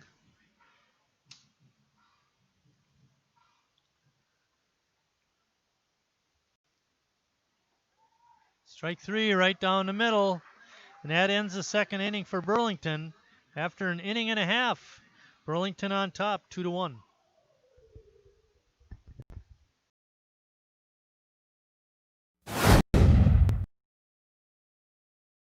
I'm not usually... I've never really been into this sappy, corny, mushy garbage. You know what? I'm going for it. You are completely and utterly... Awesome. Great. I'm glad you showed up. In my life! I could never get through this world without you. You are really close to my... heart! I think I'm about to cry. You better not. Every single time I... Get down, get down! There you are. You always have... My back, my back! I'm so glad you're alive. It's like all these tiny little things. Yes, things are serious and kind of important. You gotta hold it like a baby bird. And please be quiet. listen, you hear that? That's a little something I like to call Friendship.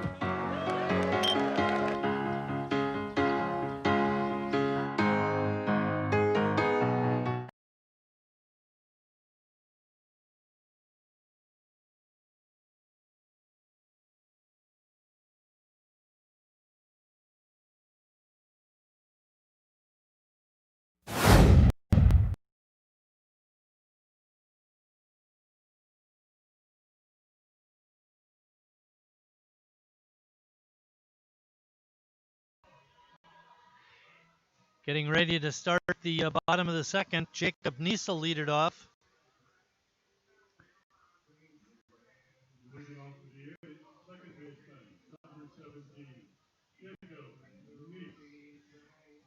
Nies has recorded over 100 at-bats. He's got 103 at-bats on the season, collecting 24 hits. Gives him a .233 batting average. We mentioned in game one, Jacob's been on a downturn the last week or so in terms of batting average. Be great to see him get going again.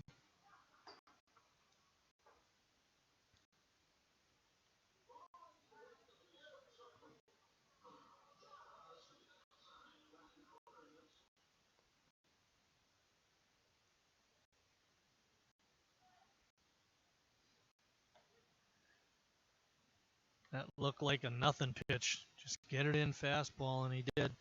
And Jacob took it for strike one. 2 balls and 1 strike.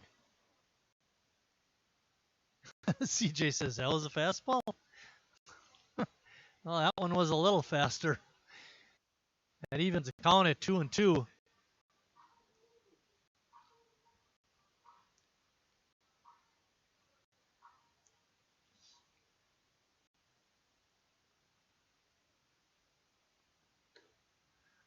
Pitch rides up high. Sheboygan down 1. Be nice to get this leadoff hitter on. Any way to get on.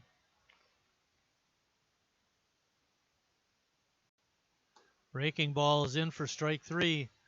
Good pitch by Meade. He's been having a lot of success with that breaking ball. T.D. Walker's up next.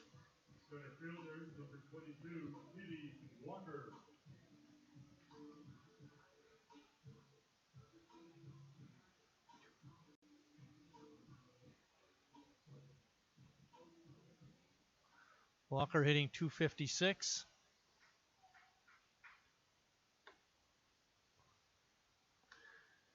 TD was 1 for 3 in game 1, singled. Looking to get something started.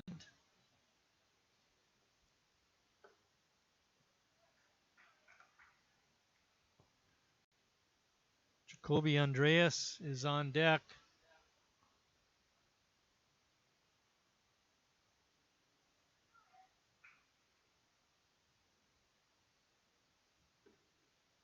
It's just a bit outside.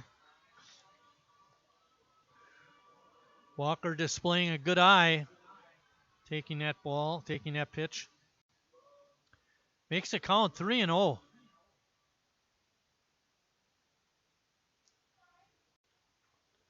That ball's in the dirt. And Walker draws a walk. This was the same scenario back in the first. The leadoff hitter making out and the second hitter walking. See if Sheboygan can translate it into another run. Jacoby Andreas up.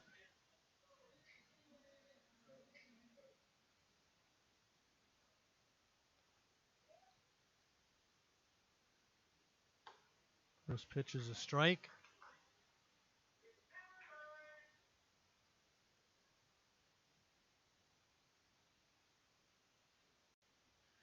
Jacoby hitting .333 on the season. Breaking ball breaks out of the strike zone. Jacoby not able to hold up, swings at it. See if he can battle back.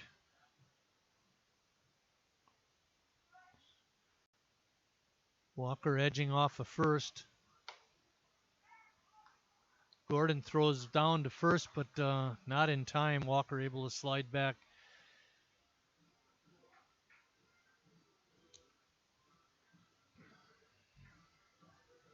One ball and 2 strikes.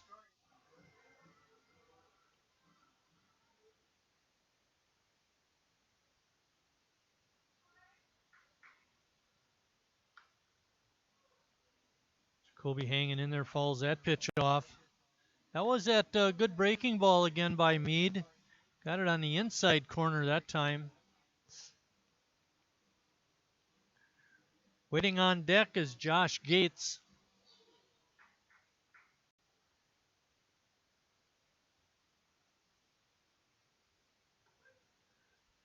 Andreas takes that pitch for a strike, and that's strike 3.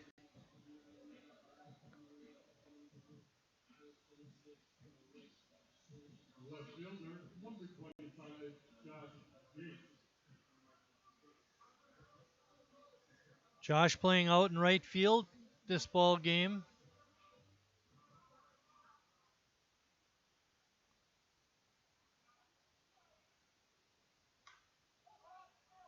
Ball's popped up into left field. Coming on and making the catch was Adams, and that ends the second inning for Sheboygan after 2 complete. Burlington on top, 2-1.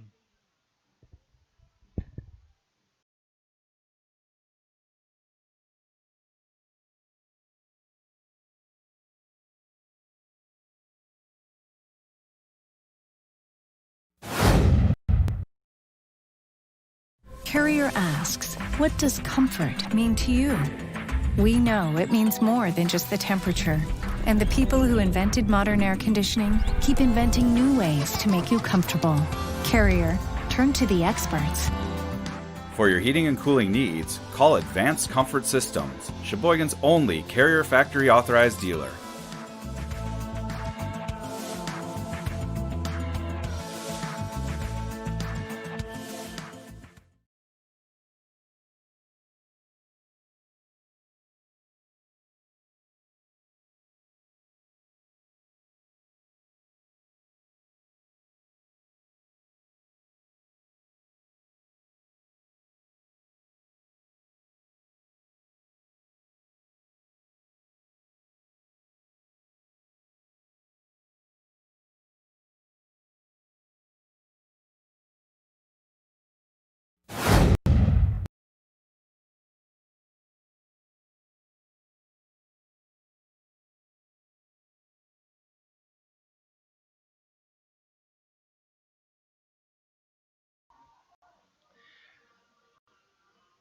TJ Monteufel will lead off the third inning for Burlington.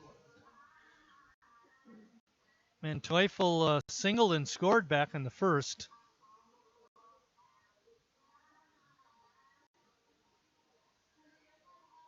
Looks like the rain has stopped. Still cloudy out. Threat of rain is still in the air. Recolitis' pitch is way up high.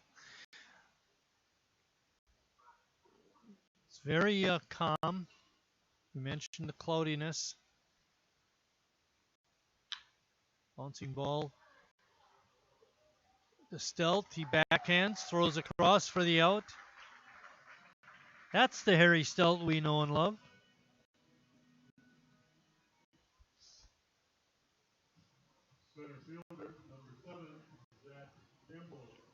We mentioned it was 74 degrees at the start of the game. It's down all the way to 73.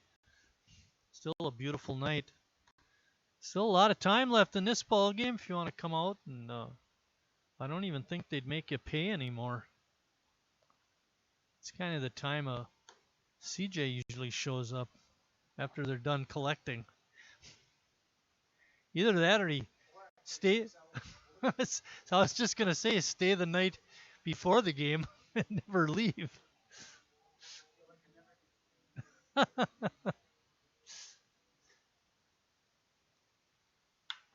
There's a ball hit hard out in the center field. Walker diving and makes a sliding catch. Oh my! What a catch by T.D. Walker.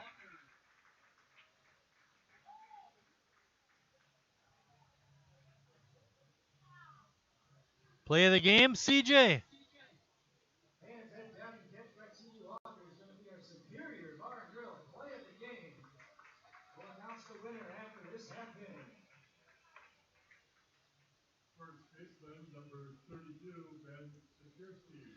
Ben Sikierski is up next. There's 2 outs. We're in the third inning. Jared Rekleitis on the hill for the A's.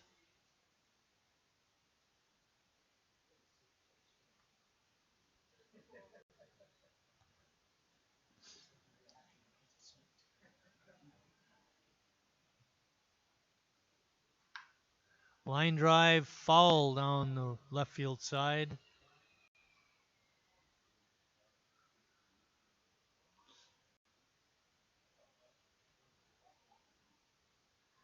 It did look like a gapper, but Walker was able to close it and make the catch. Jurgensen calling, and catching. And that ends the third inning, but Burlington still on top, 2-1.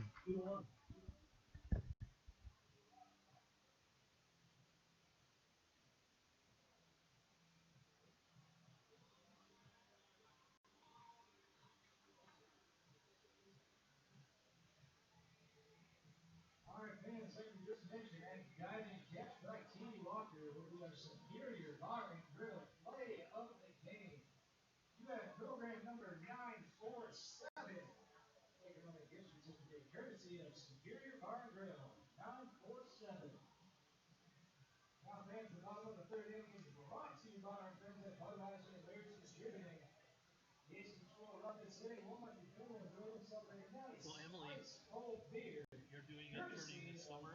Is there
Jake Follish is going to lead off the third inning for Sheboygan. It's the top of the order. Jake leading off this ball game. Takes that first pitch just a little bit up for ball one.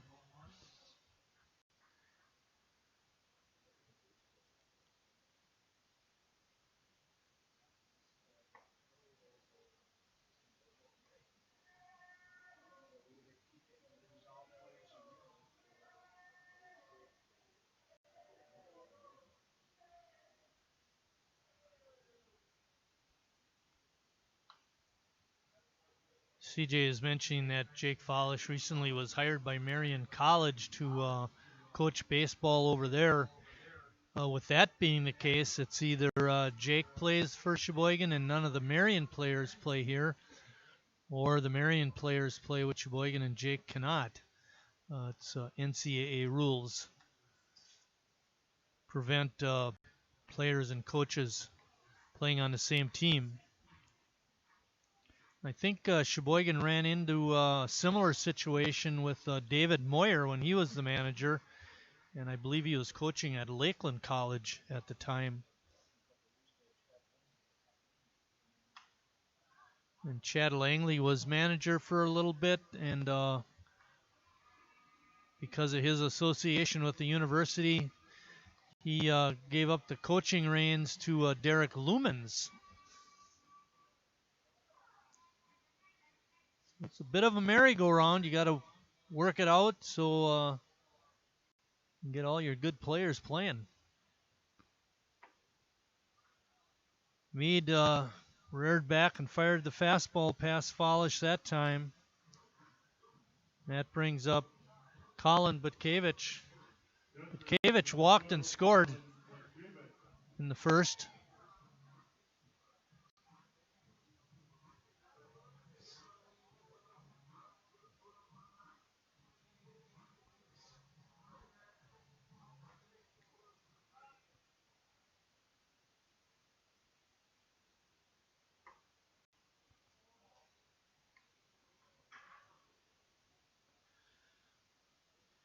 Meade looks to have pretty good velocity this inning.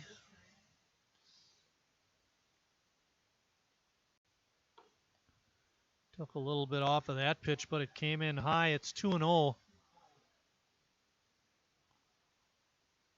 Josh Moses is on deck.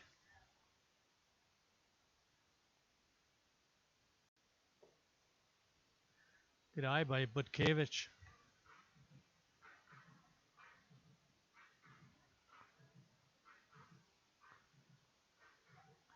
Colin has walked 5 times this year in limited appearances. That's showing a pretty good eye and displays it again right there.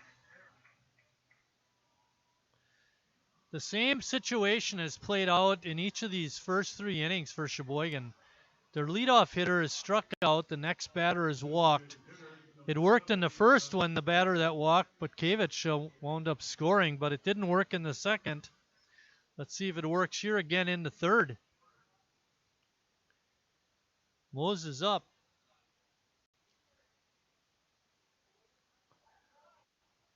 One of the ways that Butkevich made his way around the bases was on a couple of wild pitches by Meade. That time, Gordon was able to keep that pitch from going to the backstop. Keep Colin on at first. He's taken not a real big lead over at first.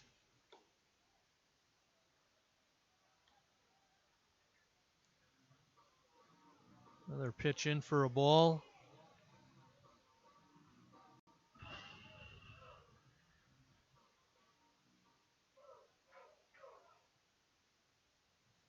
Breaking ball is in for a strike. Seems like whenever Meade needs a strike, he goes to that breaking pitch.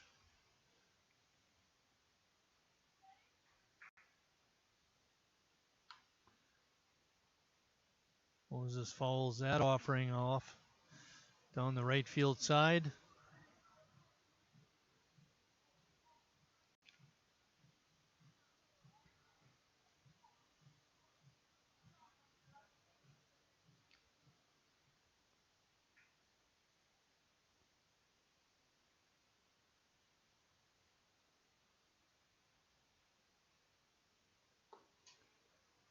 Pitches in low. That makes the count 3 balls and 2 strikes. Butkevich on at first. Let's see if he's running on the 3-2 pitch. On deck is Harry Stelt.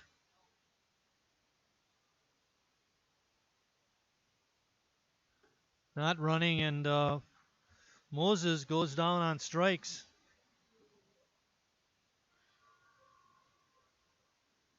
That's strikeout number 6 already for Meade.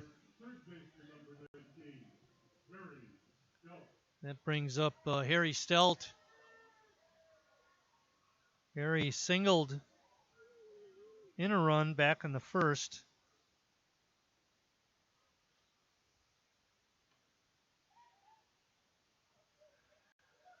Pitch is outside for ball 1.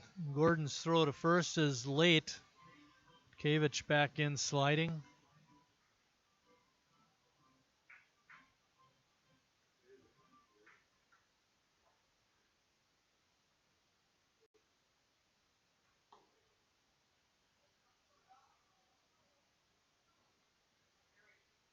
That pitch evens the count at 1-1.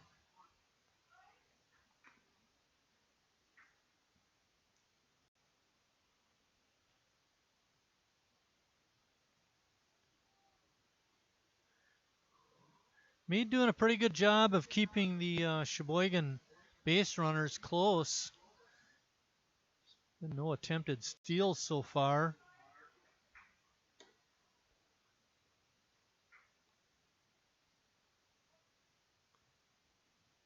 Two balls and 1 strike. See if Meade comes with the breaking pitch. He's felt pretty good about throwing that.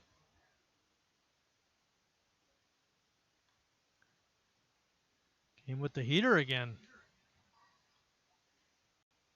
Harry fouled it straight back. Evens the count at 2-2.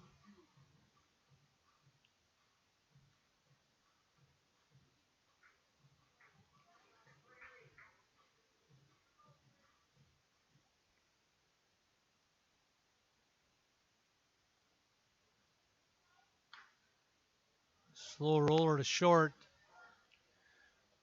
Throw across is in time by Manteufel, and that ends the A's third inning. And after 3 complete, Burlington still on top, 2-1.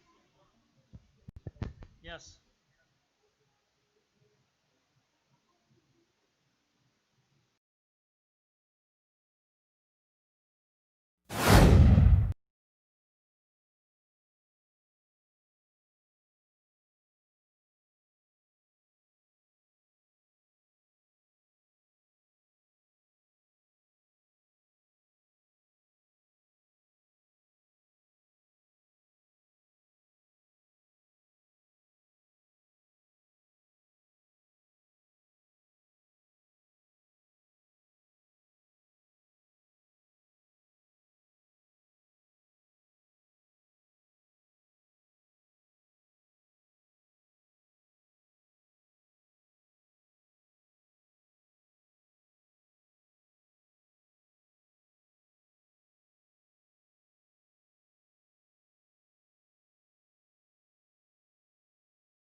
Ooh, that hurt, Emily.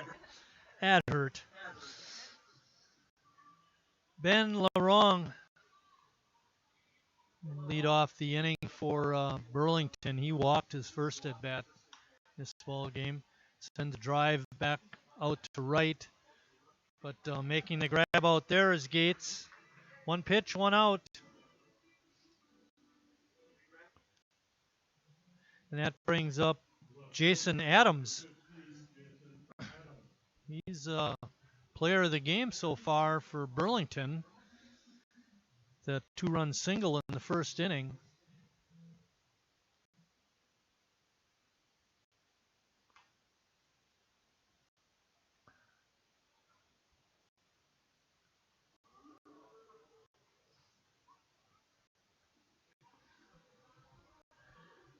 Sheboygan's next game will be Monday night when they host, where is that sheet? Kewaskum A's in a 7:30 start time. Tilt.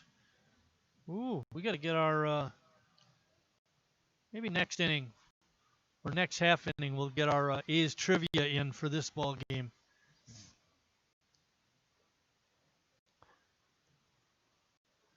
Little bit of a goofy one. Emily, you'll have a chance at this one. Yes.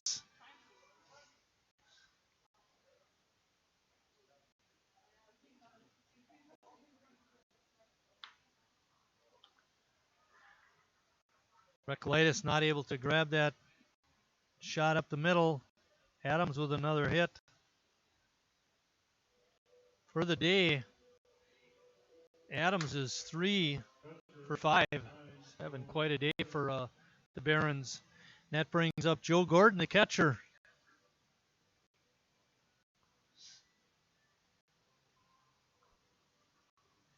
A's trivia coming up in the bottom half of the 4th inning.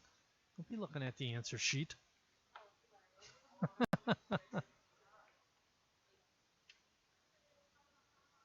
Swing, bada. No balls and 1 strike. Recolytis on the hill for the A's. Ooh, that pitch looked pretty good. Ump didn't like it though. Said it was outside. That makes the count 1 ball and 1 strike. There's 1 out.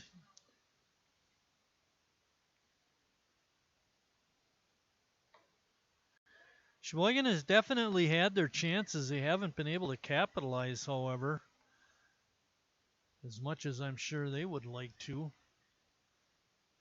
In the ball game so far, they've left 3 runners on base.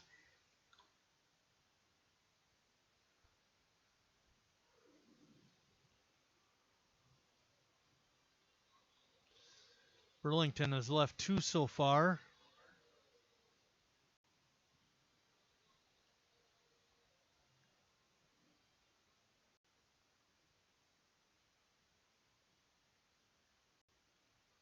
Recklitis comes set.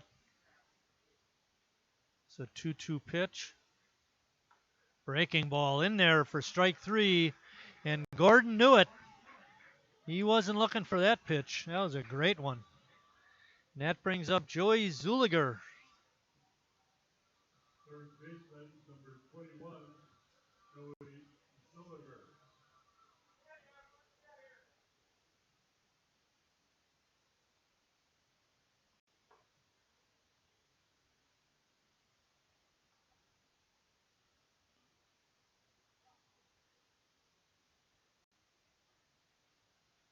Check Adams over at first. He's trying to extend the lead. Pitch is fouled straight back.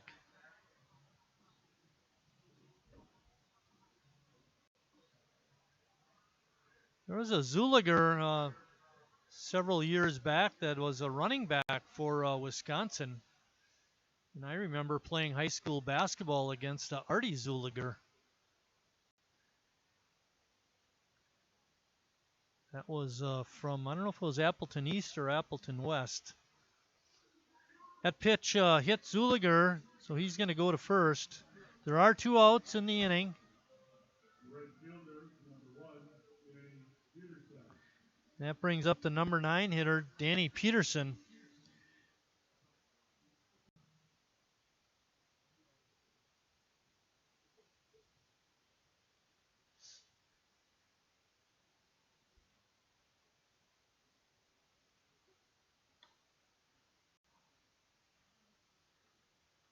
Pitch rides up high for ball 1. Peterson's had a tough go of it so far today. He's 0 for 3 with 2 strikeouts. See if we can keep him down. Keep that deficit to 1.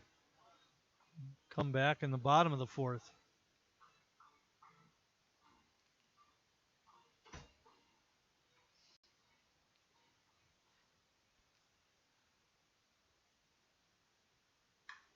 Ball is driven to left and deep. Retreating, and making the one-handed catch out in left field was Jacoby Andreas. And that ends the 4th inning for Burlington, 2-1.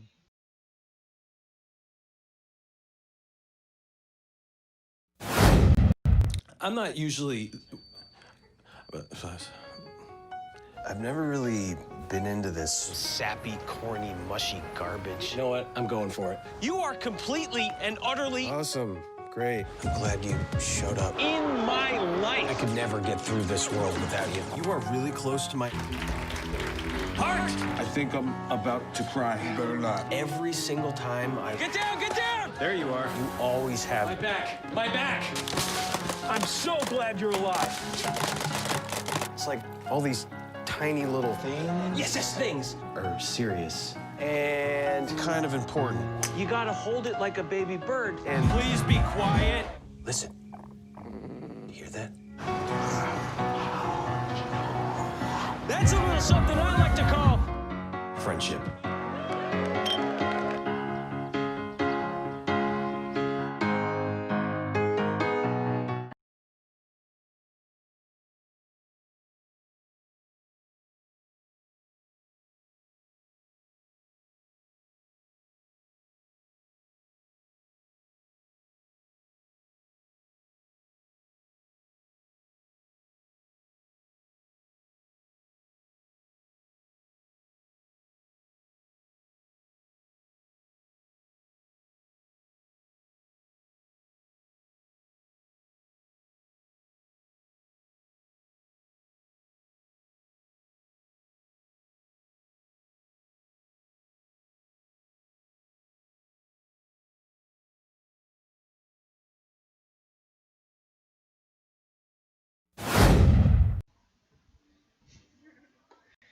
New pitcher for Burlington, Al Howes.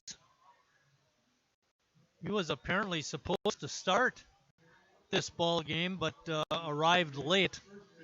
Remember, we had talked about how quickly the first game went, and he didn't anticipate that. David Mead's line reads 3 innings pitched. He allowed only 1 hit and 1 run. It was earned. Walked 3 and struck out 6. Jimmy Jurgensen swinging at that first pitch, pops it up. And Sikorsky making the catch. And that brings up Jacob Neese.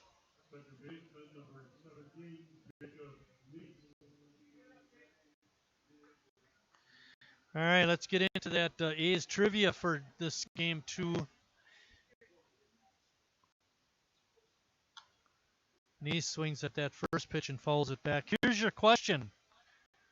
What bakery is the baker of the Sheboygan A's? What? In the booth, they're saying it's Westside Bakery. Emily says Johnston's Bakery. Mike says Westside Bakery. No, they don't come here. They just supply us with the rolls and things. Although with COVID, we don't need, we don't do it that way. Fly ball out to right, and Neese is out. So the question was, what bakery is the baker of the Sheboygan A's? It's Westside Bakery. We'd encourage all of you to use that baker at some point in your future.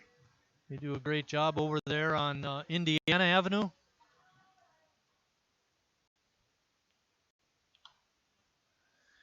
T.D. Walker swings at that first pitch and fouls it back.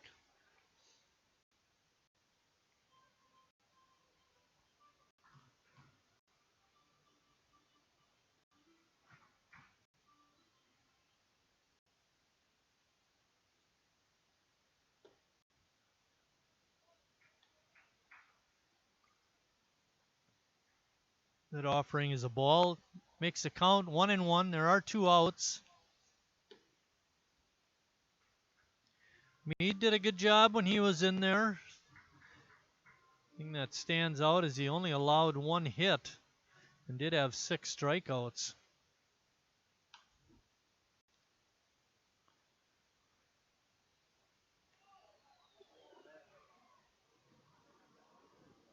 That one hit a car. Foul ball by Walker went out onto New Jersey Avenue.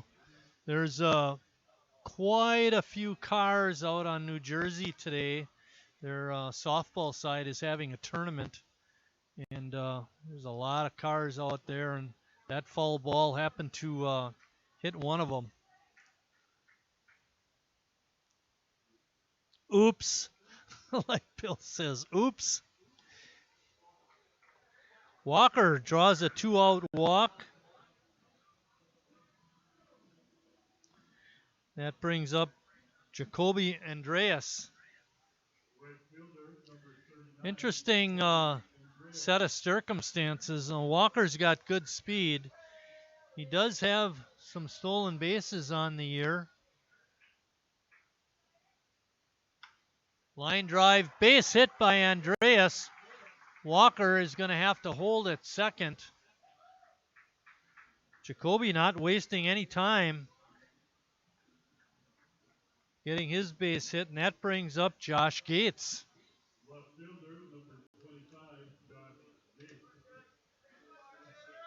Gates has been struggling all year. He'd really love to get something going here. Get his season a little more up to snuff. He's below the Mendoza line.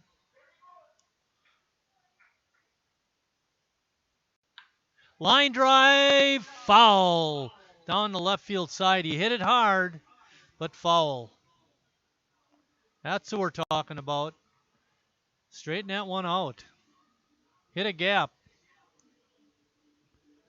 Andreas with pretty good speed on at first. Walker on at second does have good speed. There are 2 outs, however. They'll be running on the crack of the bat.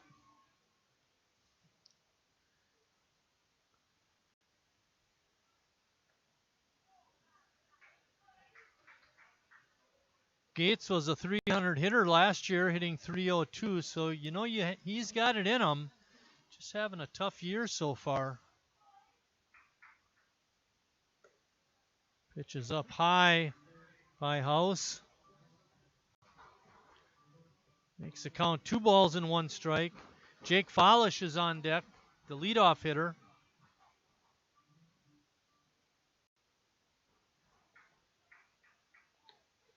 House pitch is on the outside corner for a strike.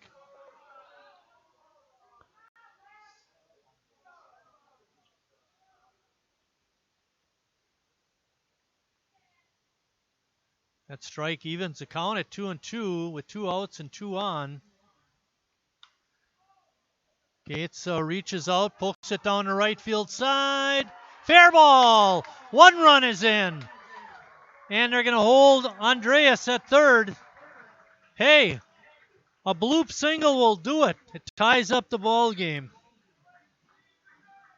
Gates just reached out, protecting home plate, and slapped a single to right. That's going to bring up Jake Follish.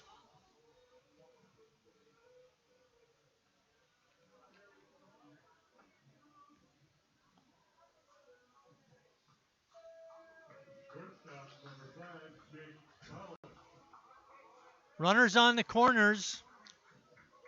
Andreas at third. Gates at first with his RBI hit, taking a good lead. Follish swinging on that first offering, fouls it back.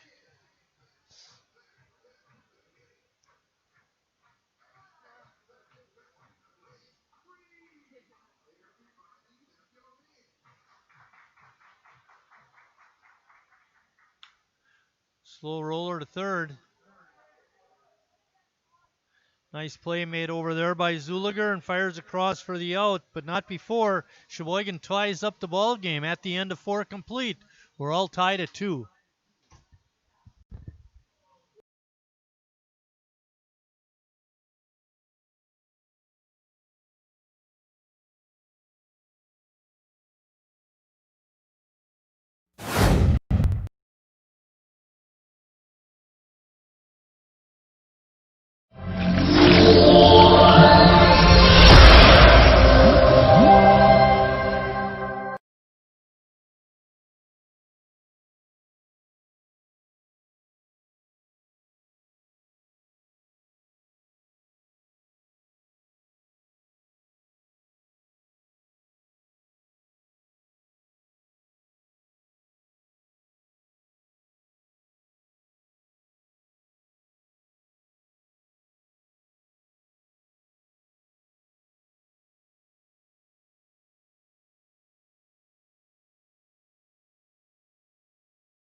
Thanks, Emily.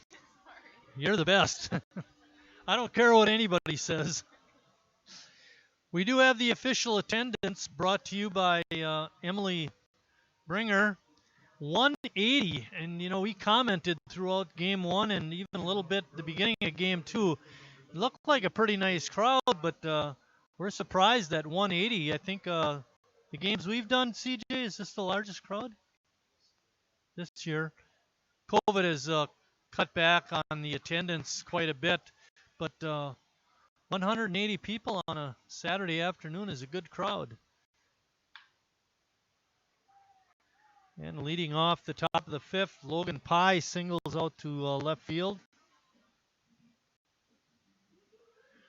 Sheboygan had to fight hard to come back from that 2-run deficit that Burlington had on Sheboygan.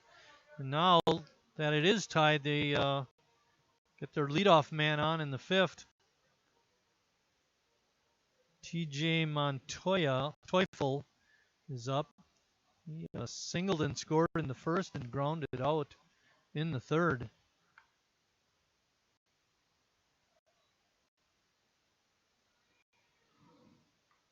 First pitch is hit foul.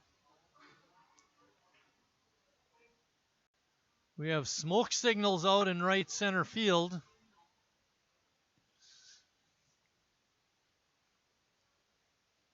We don't know what that's all about. Hopefully everything's okay.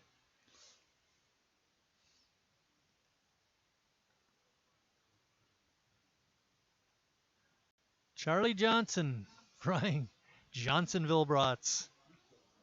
Oh, or Miesfels, the official brat maker of the Sheboygan A's. Drive to right, left in deep, and foul.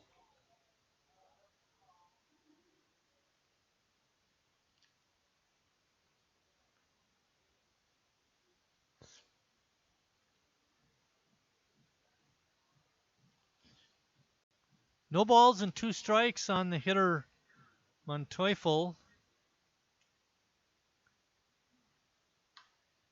Nicolaitis delivers. It's popped up foul over near the Burlington dugout and in the stands.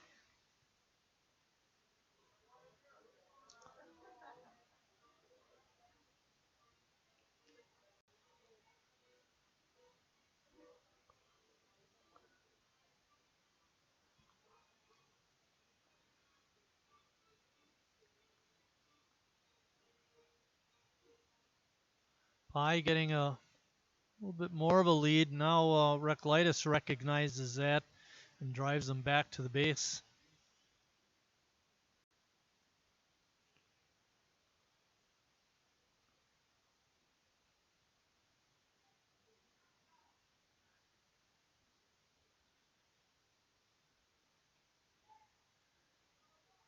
Good stop by Butkevich on that low pitch. Makes the count 1 ball and 2 strikes. We're in the 5th inning, all tied up.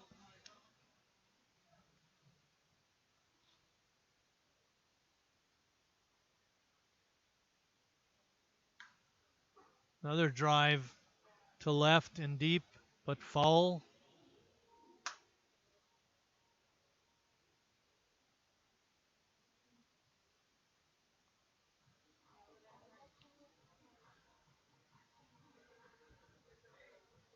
We mentioned this, I believe, once in Game 1. We need to mention it here in Game 2. Tomorrow is the Snipe. It's a fundraiser for Sheboygan. It's a golf outing, a scramble format. It's at Town and Country. It's not too late. You can get in touch with Scott Stengel, and he'll get you organized. If you have your own foursome, it's not too late to get that money in, but you better hurry up.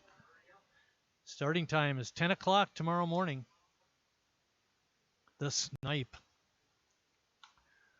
Breaking ball is popped up. Neese calling and catching. That's out number 1. That's going to bring up Zach Campbell. Center fielder, number 7, Zach Campbell. Good pitch that time by Jared Nicolaitis to get Monteufel to pop out. Pye still on first, edging off the base.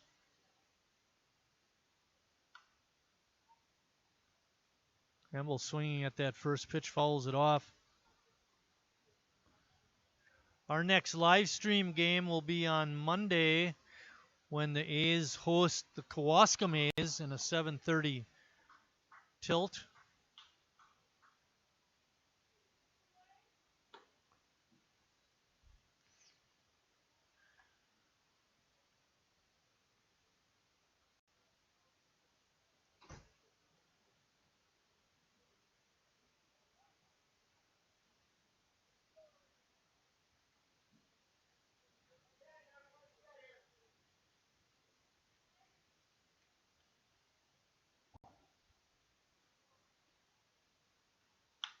Lightus delivers a ground ball, hit to Nice. He fields it.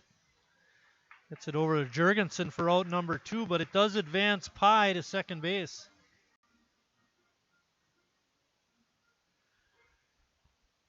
We mentioned Sheboygan will be hosting Kewaskum on Monday, August 17th.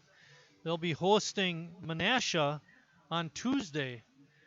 And that'll be a 7:30 start also. So a couple of games early next week in the new tournament.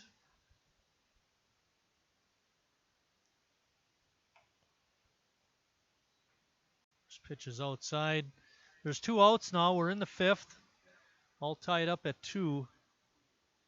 Ben Sikierski, first baseman, is up.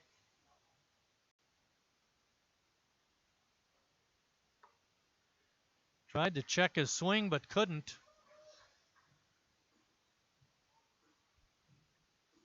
Umpire Pat Beekle calls that a strike.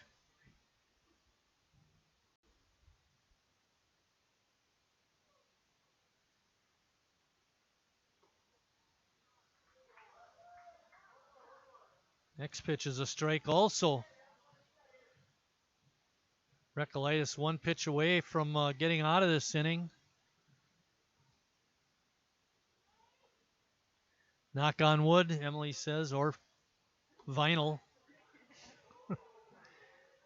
Pitch just a little bit outside. Count is 2 balls and 2 strikes. 2 outs, man on second. That classifies as a deuces wild.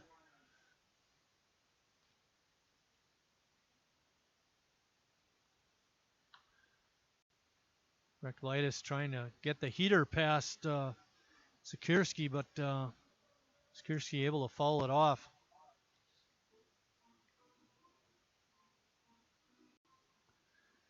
Infield is deep all the way around. Just looking to get that 3rd out. Breaking pitch is in there for strike 3, and that ends the top of the 5th inning. When Sheboygan comes up in the bottom half of the inning, it'll still be tied at 2.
Leading off the 5th inning for Sheboygan will be Colin Butkevich. He's reached both of his 2 previous at-bats this game with a couple of walks. He also reached via a walk in game 1 today. So 3 walks on the day. I think he'd rather get a base hit. Sheboygan looking for the sweep. They swept Burlington earlier in the season in a doubleheader.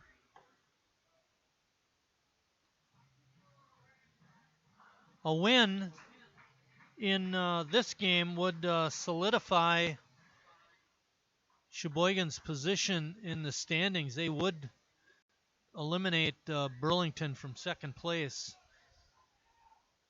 I'm not sure. I don't think there's any chance of catching Lombard anymore. We're a little too far into the season. They're 17-3. They're done with their season. Sheboygan is 14-6, so they're not going to catch them either. Yeah, 15 now, and 16-17, but we would still have 6 losses to their 3. So I would say a win here, and we are entrenched in second place.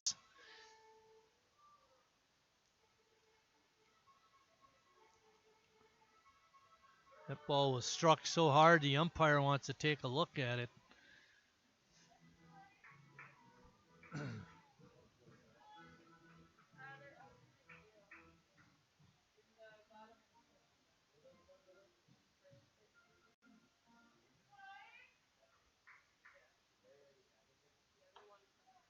Pitch is up high, and another walk for Colin Butkevich.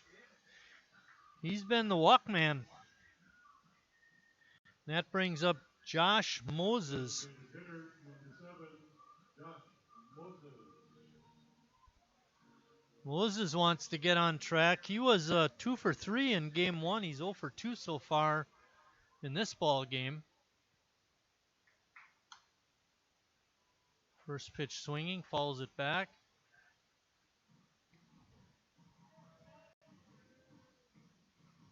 Harry Stelt is on deck.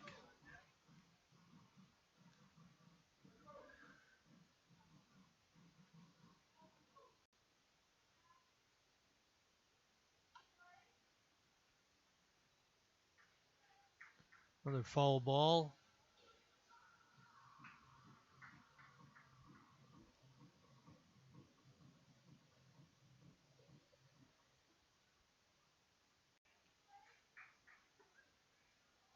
Oh boy, that pitch looked outside. Moses took it, but the umpire liked it and called it strike 3. And that brings up Harry Stelt. The third baseman number 19, Harry Stelt. Howes comes set and delivers, and Harry's first pitch swinging. Falls it straight back.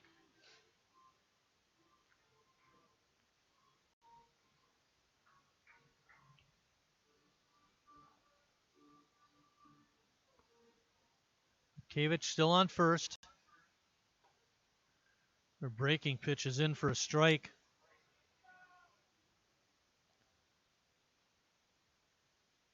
Howes so far in his inning and a third has walked 2 and struck out 1.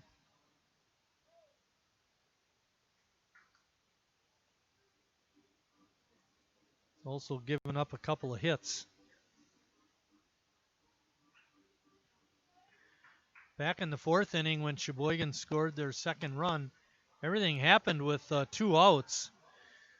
Walker walked, Andreas singled, and then Gates singled in a run, and Harry Stelt is called out on strikes, and he doesn't like it. Number 36, Jimmy Jurgensen. Brings up Jimmy Jurgensen. Jurgensen popped out to the first baseman. He was the first batter to see Al House. Remember, he came in for David Mead to start the 4th inning.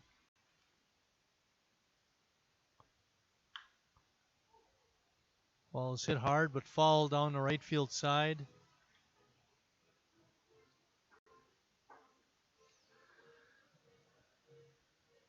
Yeah, it's hard to be an umpire, fans.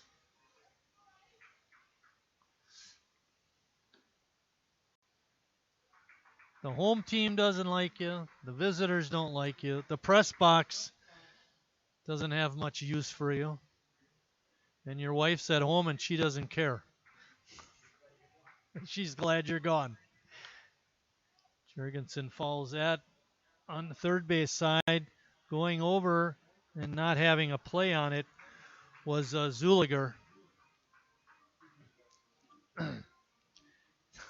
And Bill down on the other and said, she just wants to see the check. You know, the way they pay you now in high school isn't very nice either because everything is direct deposit. Well, it's the easiest, but it'd be nice to have that check and cash it. And I know, save a tree.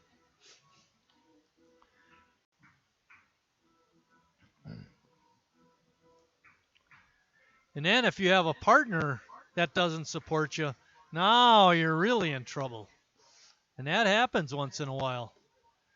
Jurgensen takes that pitch for strike 3, and House strikes out the side in the 5th, all of them via called strike 3s. At the end of 5 complete, we're tied at 2.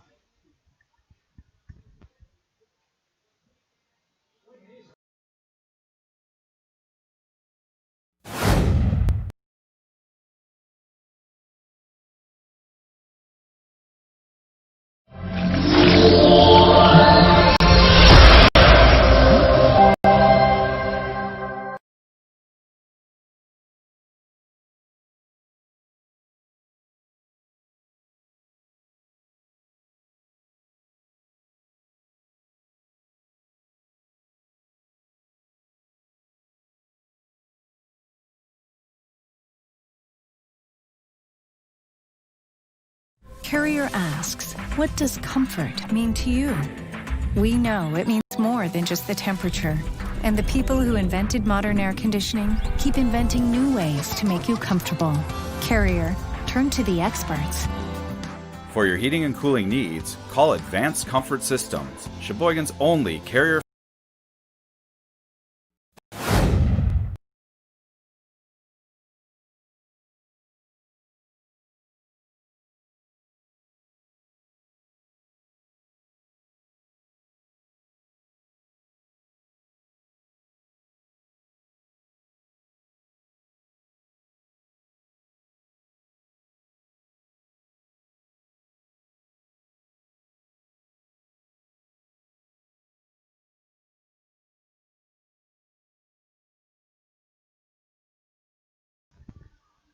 CJ, don't play with your food.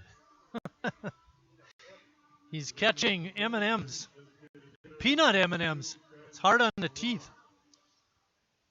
Leading off the top of the 6th of a 7-inning game is Ben Larong. Ben singled in Burlington's only run in game 1. He's 0 for 1 with the walk in this tilt. Recolaitis starts him off with a strike.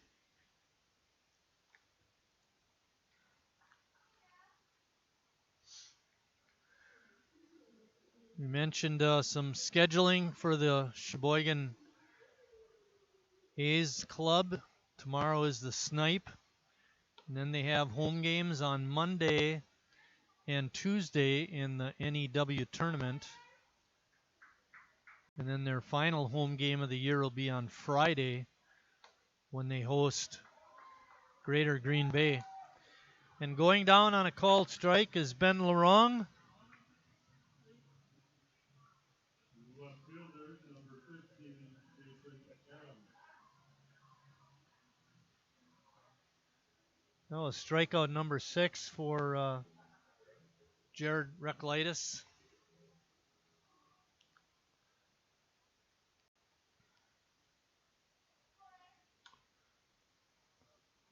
Ball is popped foul and out of play behind the Burlington dugout. Jason Adams is the hitter. He's 2 for 2 in this ball game.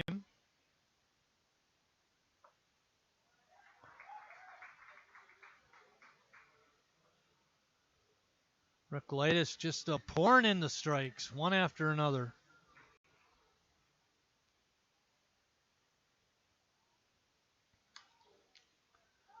Ball is popped up. Neese calling for it and makes the grab.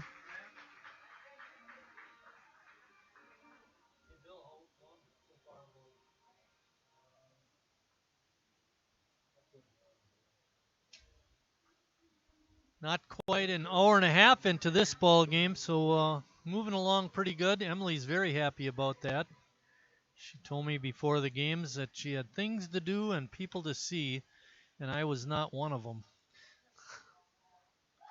Nice over to first for that out, and 1, 2, 3. Burlington is out, and that's 6 in a row now for Reclitis. But after 5.5, we're still tied at 2.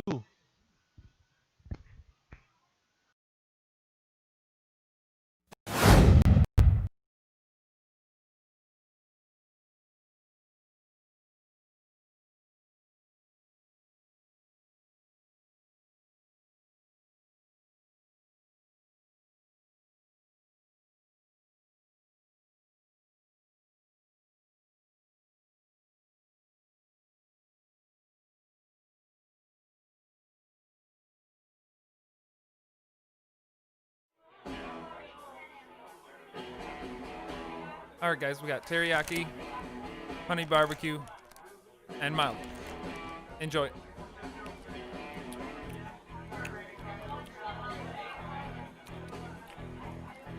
All right, DOA wings, hottest on the menu.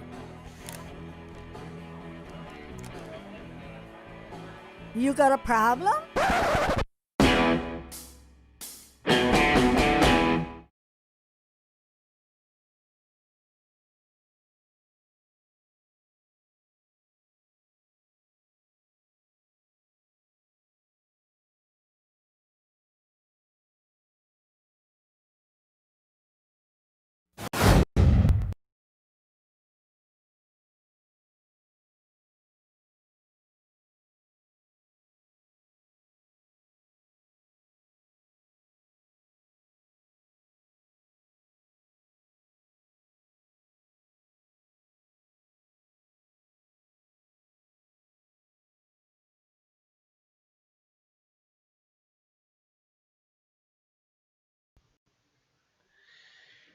Leading off the 6th inning for Sheboygan is Jacob Neese.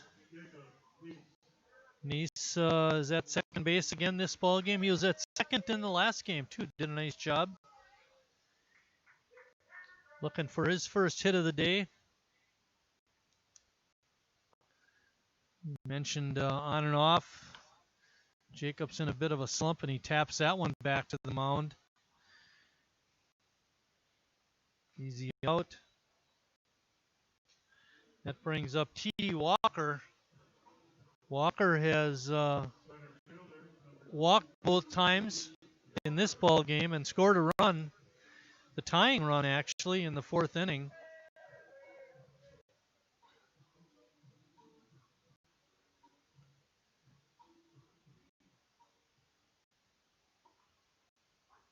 It's a little hard to see on your monitor, but the sun was out for a little bit, even though there are cloudy skies peeking through between those clouds.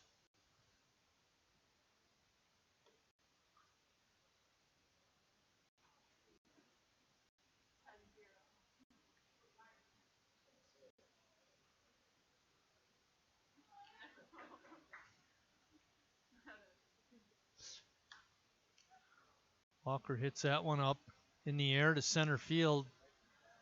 Coming over and making the grab was Campbell. That for Campbell is his first catch of the ball game. He's not been busy out there. And as I look back at the game 2 stats, he only had 1 catch in that game also. Andreas swings and misses. Jacoby is 1 for 2 in the ball game. It's a hard ground ball to short. And making the nice play was Manteufel. And that ends the A's 6th, and we're going to the 7th, all tied at 2.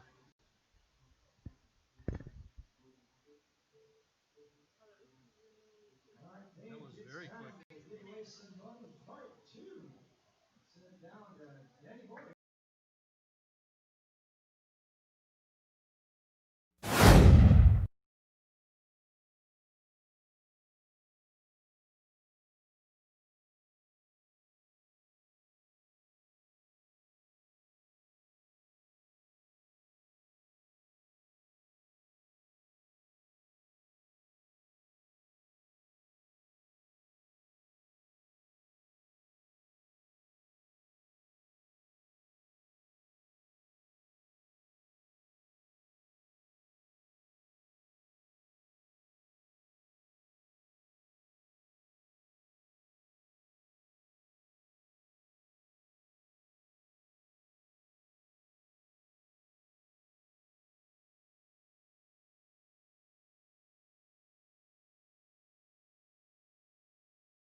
Brendan Watkins is pinch hitting for Joey Zuliger. Watkins in game 1 was 0 for 3 with 3 strikeouts. Let's hope he can continue that.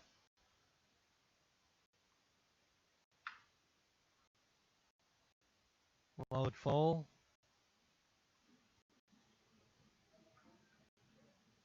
Jared Recollite is still on the hill for Sheboygan. He's pitched to Dandy, giving up 2 runs on 5 hits. And he hit Watkins, and he's going to reach leading off the 7th inning.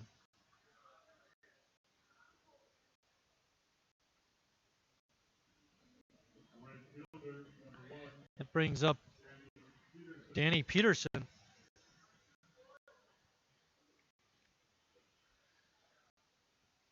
We mentioned this earlier on in this ball game, but this Watkins substitution was the first lineup change we had through the entire first game and into the now the 7th inning of this game. It's pretty amazing, especially at the rate that Tim Moyer likes to make substitutions. Peterson trying to bunt, couldn't get it down. Bunts right through it. It's no balls and 2 strikes. Stout was way up, anticipating a bunt attempt. Now he hangs back, even with the bag. And a swing and a miss. Reclitus comes back to strike out the 9th hitter, 9th batter in the order. Now he's got to contend with Logan Pye. Pye has got to hit his last time up. He's 1 for 3 in the ball game. Logan was 1 for 3 in game 1.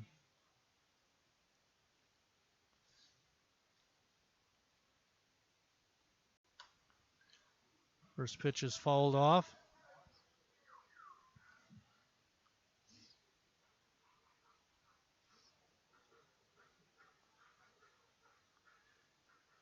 Emily, I should give you these 2 just so you don't double up on something. Ball is popped up, foul territory. Jurgensen against the screen made the catch, but the umpire is saying no catch because he trapped it. Came off the screen and into his glove, and I think that's an excellent call, actually. Jurgensen not making a big argument over it, and Tim Moyer isn't either. Of course, he had one of the worst seats in the house to make a decision on whether it was a catch or not. So it goes as a foul ball. No balls and 2 strikes on the hitter. Watkins still on at first.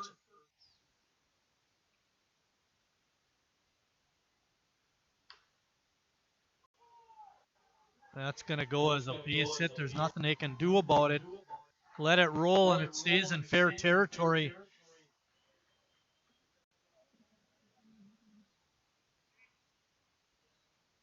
Base hit for Pye. One of the shorter hits we've seen this year.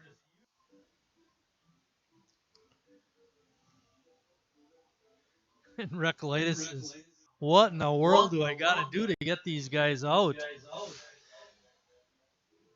Tough break on that one. Good break for if you're a Barron fan. That brings up TJ and Teufel.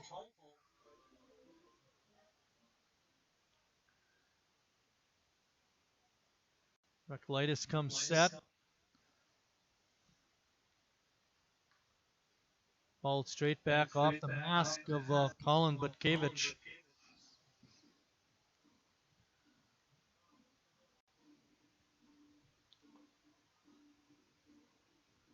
When Teufel singled and scored in the first inning.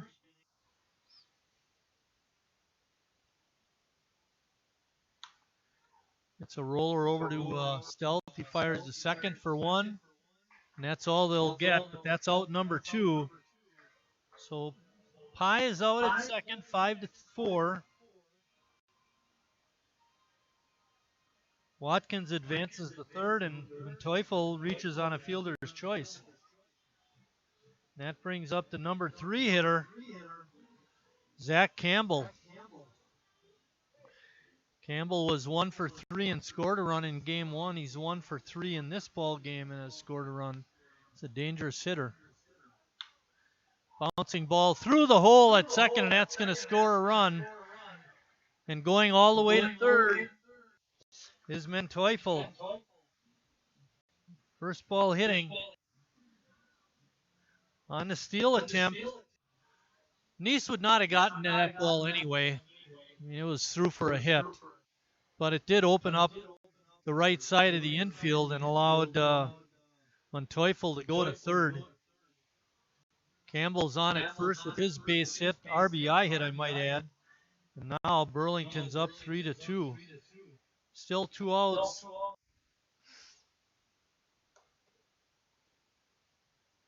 Sikierski's up.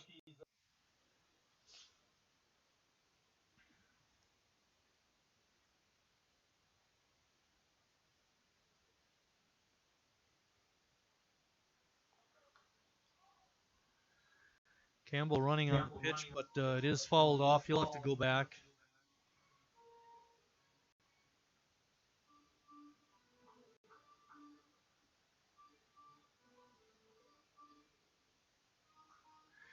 Jurgensen and Reklitis are talking over what they want to do with the runner at first.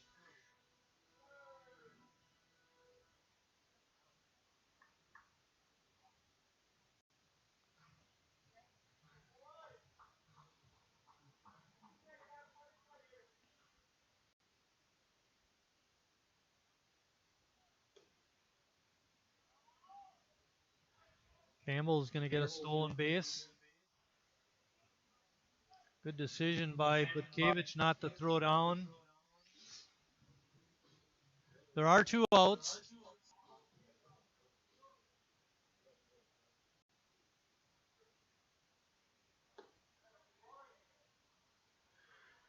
Sikierski not able to check his swing. And with that strike, it evens the count at 2-2.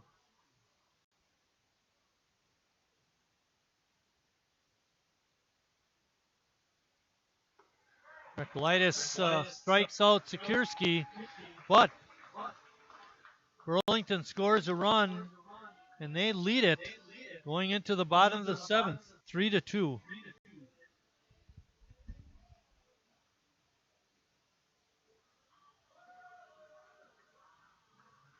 Shouldn't have hit that first bat.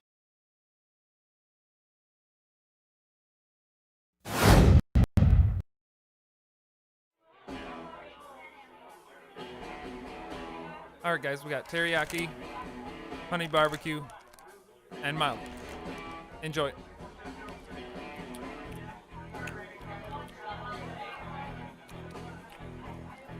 All right, DOA wings, hottest on the menu. You got a problem?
Defensive changes for Burlington. Now playing first base is Zach Campbell. He moves from center field to first. Ben Sikierski moves from first base to third. And Brandon Watkins, who led off the 7th being hit by a pitch, moves to center field. Gates first pitch swinging, flies out to right field for out number 1. That leaves it up to Jake Follish. Sheboygan with 2 outs remaining. They trail it 3-2.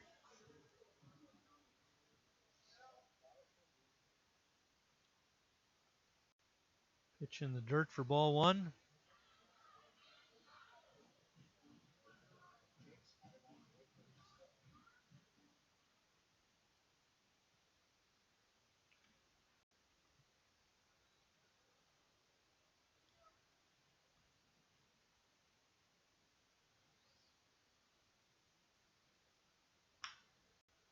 Bouncing ball to short. Throw across is in time by Menteufel, and that's 2 outs. 1 chance left for the A's. Colin Butkevich. Catcher, number 12, Colin Butkevich.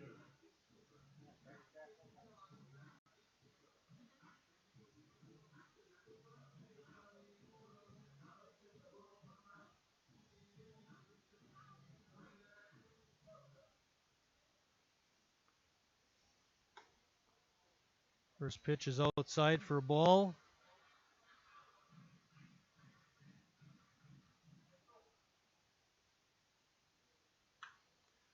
Butkevich hammers it, but foul.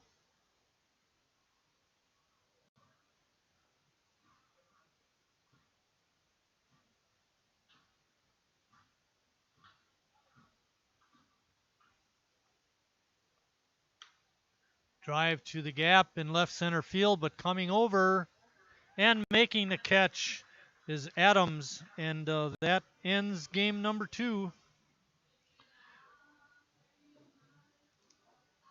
Burlington a winner, 3-2.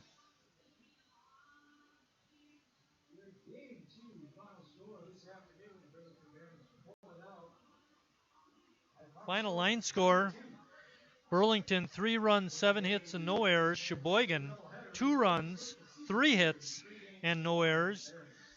The winning pitcher is Al Hoyce. Goes the last 4 innings of the ball game for the win, and the loser is Jared Recolaitis, who went the distance. Didn't quite get the support that he needed to pick up the win. Our next live stream game is going to be Monday, August 17th, when Sheboygan hosts the Kewaskum A's in a northeastern Wisconsin tournament game. That game will start at 7:30. With that, thanks for watching, everybody, and we'll see you down the road.